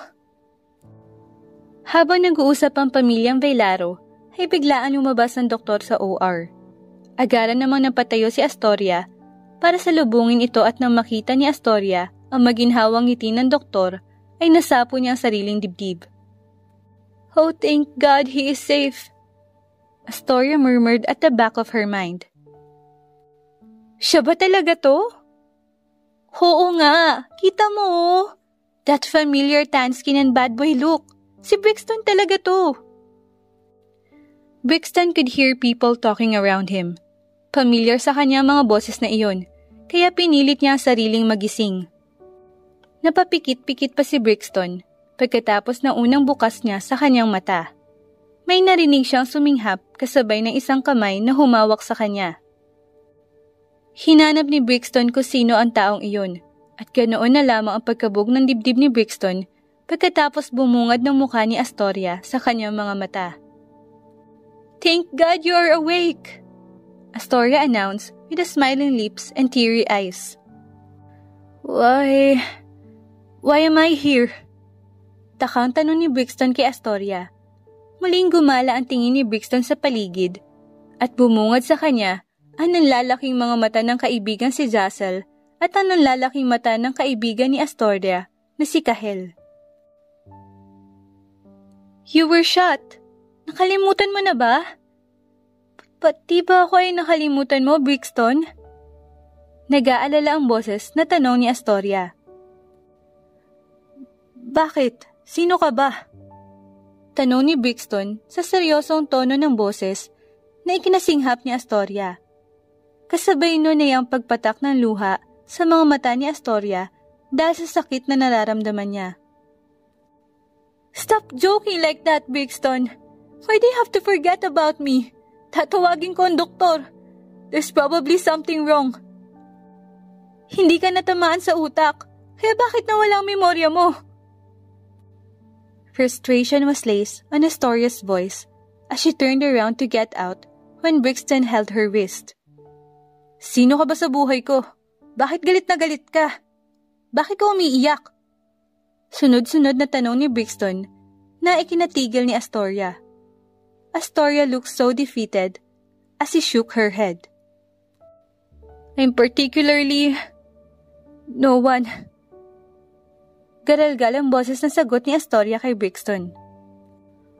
Oh, Brixton mused. I thought you were my wife, Astoria. Didn't we kiss already? Pagtatapos pa ni Brixton sa mapaglarong tinig na ikinalaki ng mga mata ni Astoria. You! I'm sorry, wife. It was fun teasing you. Although, I don't want to see you cry. Nasapo ni Brixton ang tiyan habang natatawa na kay Astoria na hinahampas-hampas siya ngayon. Ang sama-sama mo! Hindi ako natutuwa sa biro mo, Brixton!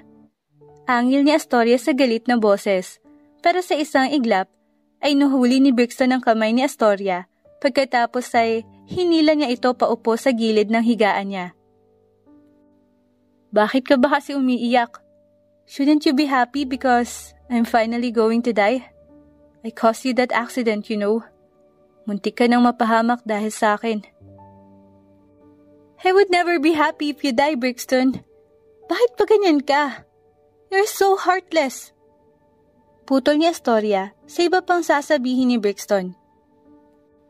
Brixton, on the other hand, reached for her cheeks. Hinaplos iyon ni Brixton habang namumungay na ang tingin. Maybe it's because you have my heart that I became this heartless, Astoria. Dahil sa simula pa lang, wala na sa akin ang puso ko. Kaya ganito ako. Dahil ang puso ko ay pagmamay-ari mo.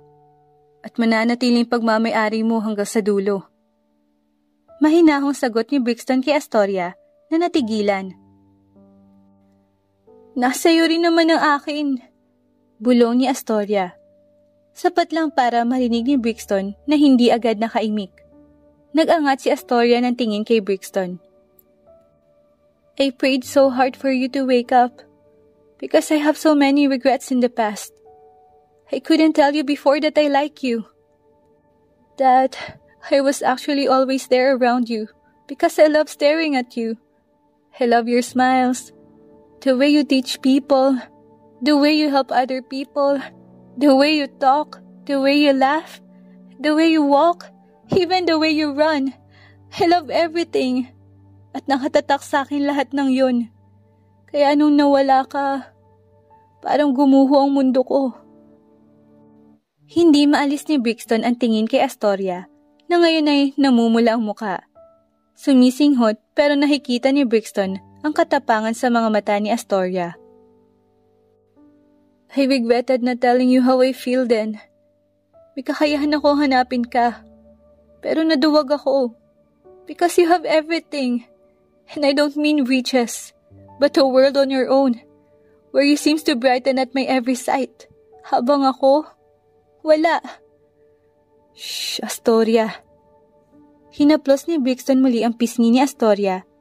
Pero umiling lamang ang dalaga. Mahal na mahal din kita, Brixton. That's why I tried pulling you so hard, back to the light.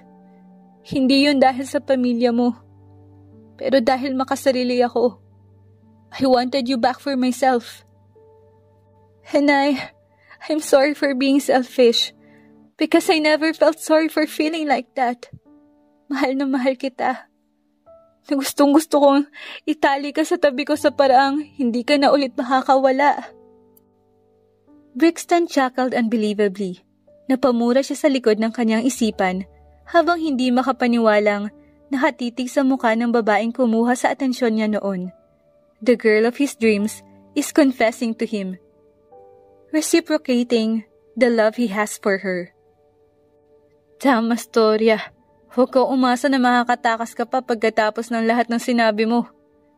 Banta ni Brixton habang hinahapit papalapit si Astoria sa kanya. I don't have the heart to run away from you, Brixton. Nasa iyo ang puso ko sa pagkakaalala ko. Nakangiting sagot ni Astoria kay Brixton. Akmang maglalapit ang mukha ng dalawa nang makarinig sila ng palakpakan. Wow! May free cinema pala rito.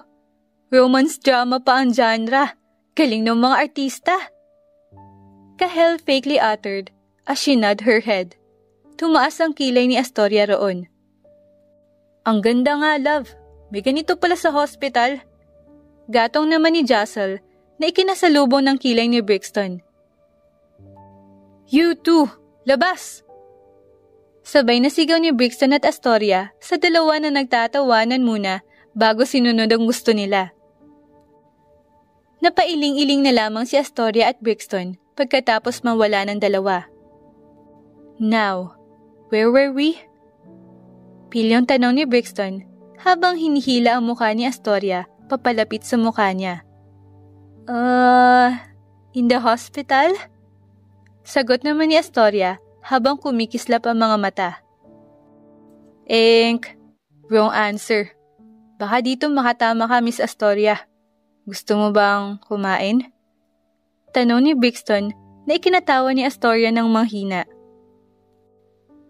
Sure. Masarap ba yan? Mabilis na napapikit si Astoria kasabay ng pagkapit niya sa batok ni Brixton na salubungin ng labi nito ang labi niya. Marubrob siya nitong hinahalikan at tila wala siyang balak pakawalan nito na ikinangiti niya na lang. Ganoon din naman si Astoria. Ngayon na alam ni Astoria na gusto rin siya ng long-time crush niya ay talagang wala na siyang balak pa na pakawalan ito. Locked. Tapon susi. Isang hampas sa balikat ay umugong agad ang isang tawa mula kay Brixton. Hayop ka talagang bata ka! Pinag-alala mo ko! Sigaw na ina ni Brixton na si Isabela habang akay-akay ng isa pa nitong anak na si Tine. Ma, kagagaling ko lang din ng hospital.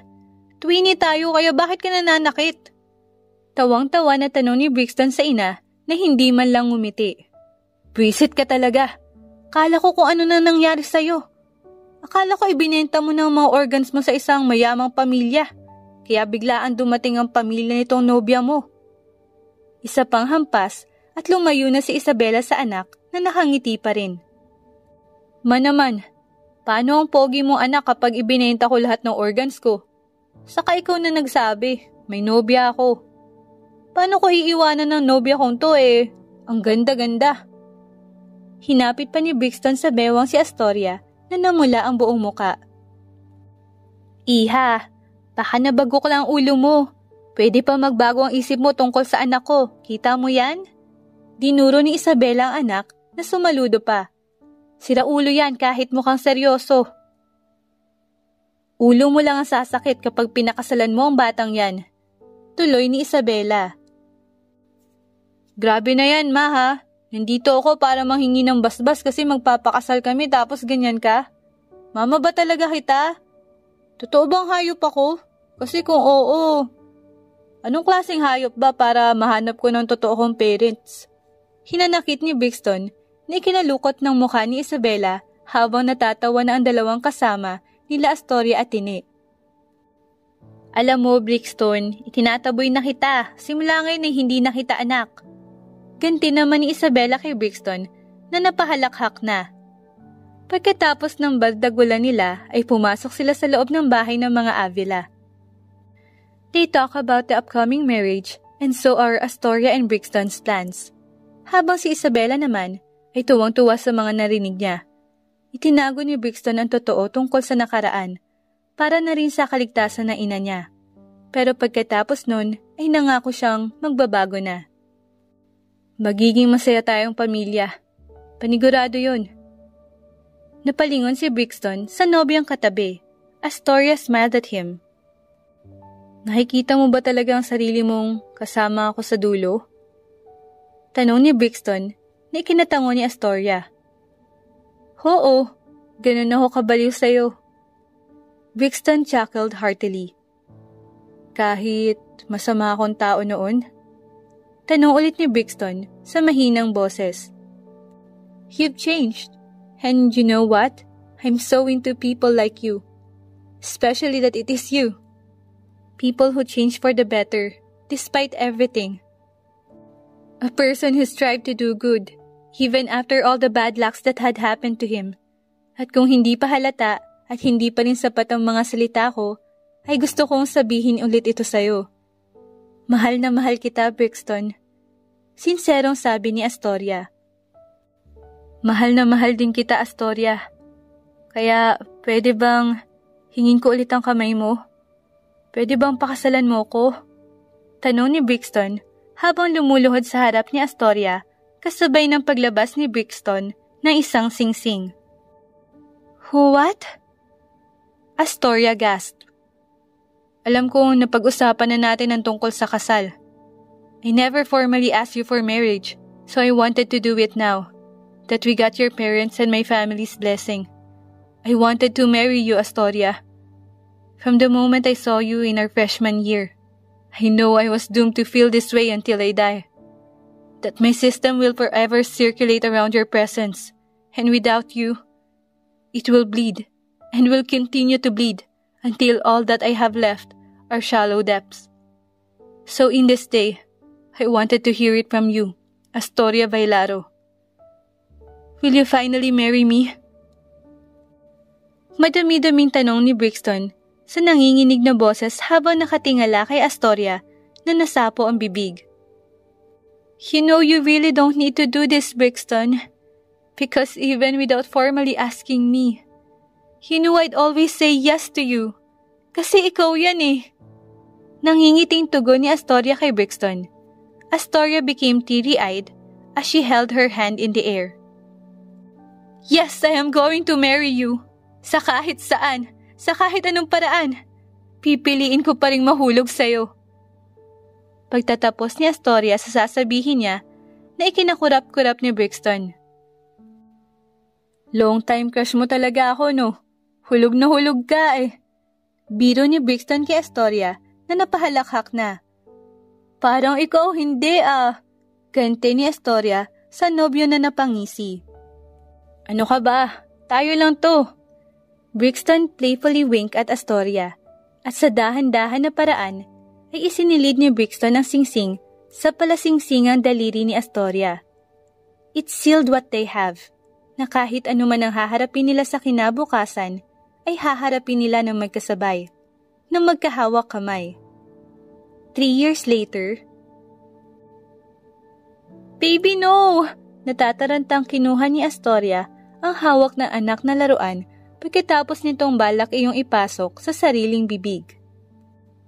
Mimi! Little Aster's brow furrowed after seeing what her mother did. No, baby! This is not healthy for you, okay?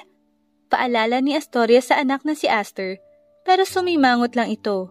Napangiwi si Astoria. Bakit ba kasi ang dad mo lang ang sinusunod mo? I'm your mom too, okay? Kausap ni Astoria sa anak na tinalikuran lang siya bigla. Astoria pouted her lips. Wala pa si Brixton ngayon sa mansyon nila dahil nagtatrabaho ito. Pagkatapos pag-isipan ni Brixton ang gagawin sa buhay nito, ay pumasok ito sa kapulisan nang pumasa sa exam para roon. Brixton was then trained and now, he is working under the police department. Are you having problems, wife? What the? Gulat na nasapo ni Astoria ang dibdib pagkatapos lingunin ang lalaki ng salita. Good evening, my beautiful wife. Pilyong bati ni Brixton sa asawa na magkasalubong na ang kilay. Hindi ka ba marunong magparamdam, ha? Haatakihin ako sa'yo sa puso, Brixton. Reklamo ni Astoria na ikinatawa ni Brixton at sumali pa sa pagtawa rito ang anak na si Aster. I'm sorry, wife. I miss you. Nanlalambing na lumapit si Brixton kay Astoria sa kayumakap. Agarang namungay ang mga mata ni Astoria dahil sa ginawa ni Brixton. I miss you too. Was work hard today? Astoria asked Brixton, but Brixton only shook his head. It was only hard because you weren't there. Gusto kitang yakapin eh. Hihingi rin sana ako ng kiss. Nakangusong tugon ni Brixton na ikinatawa ni Astoria.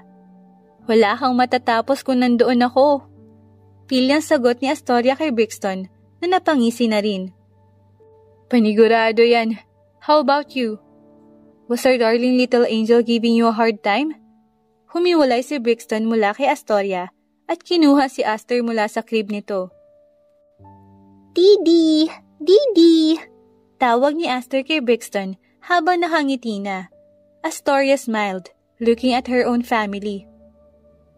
Nah, her baby's doing good. Sagot ni Astoria sa malambing na boses. Mimi! Inabot ng kamay ni Aster ang hangin. Aster was pertaining for Astoria to come closer, which her mother did. What does our little angel want? Tanong ni Astoria kay Aster. Aster smiled and wrapped her small hands around Astoria's shoulder. Dahil doon ay tila niyayakap si Astoria at Brixton na anak nilang si Aster. It was a sweet, happy family, like what Astoria and Brixton hoped for. Who would have thought that I'd marry my kidnapper, ha? I married an assassin. Bulalas ni Astoria habang inaalala ang nakaraan nila. Who would have thought too that I'll marry a billionaire? Grabing swerte naman ata na binalik sa napakaraming malas ko. Kagad ni Brixton. Astoria smiled. I love you, Astoria. My feelings keeps on growing, even after years that have passed. Bigla ay sabi ni Brixton kay Astoria na agad ng gilid ang mga luha. Mahal din kita, Brixton. Mahal na mahal kita. Sagot pabalik ni Astoria. Kish! Kish! Pareho nagulat si Astoria at Brixton sa narinig. Pero kalaunan ay natawa dahil tila nag-aabang si Aster sa susunod na mangyayari. And so they did. Marahan na naglapat ang labi ng dalawa bilang pagsasaad ng panibagong pangako na patuloy silang sasaya at mananatiling masaya hanggang sa kahuli-hulihan nilang sandali. The end.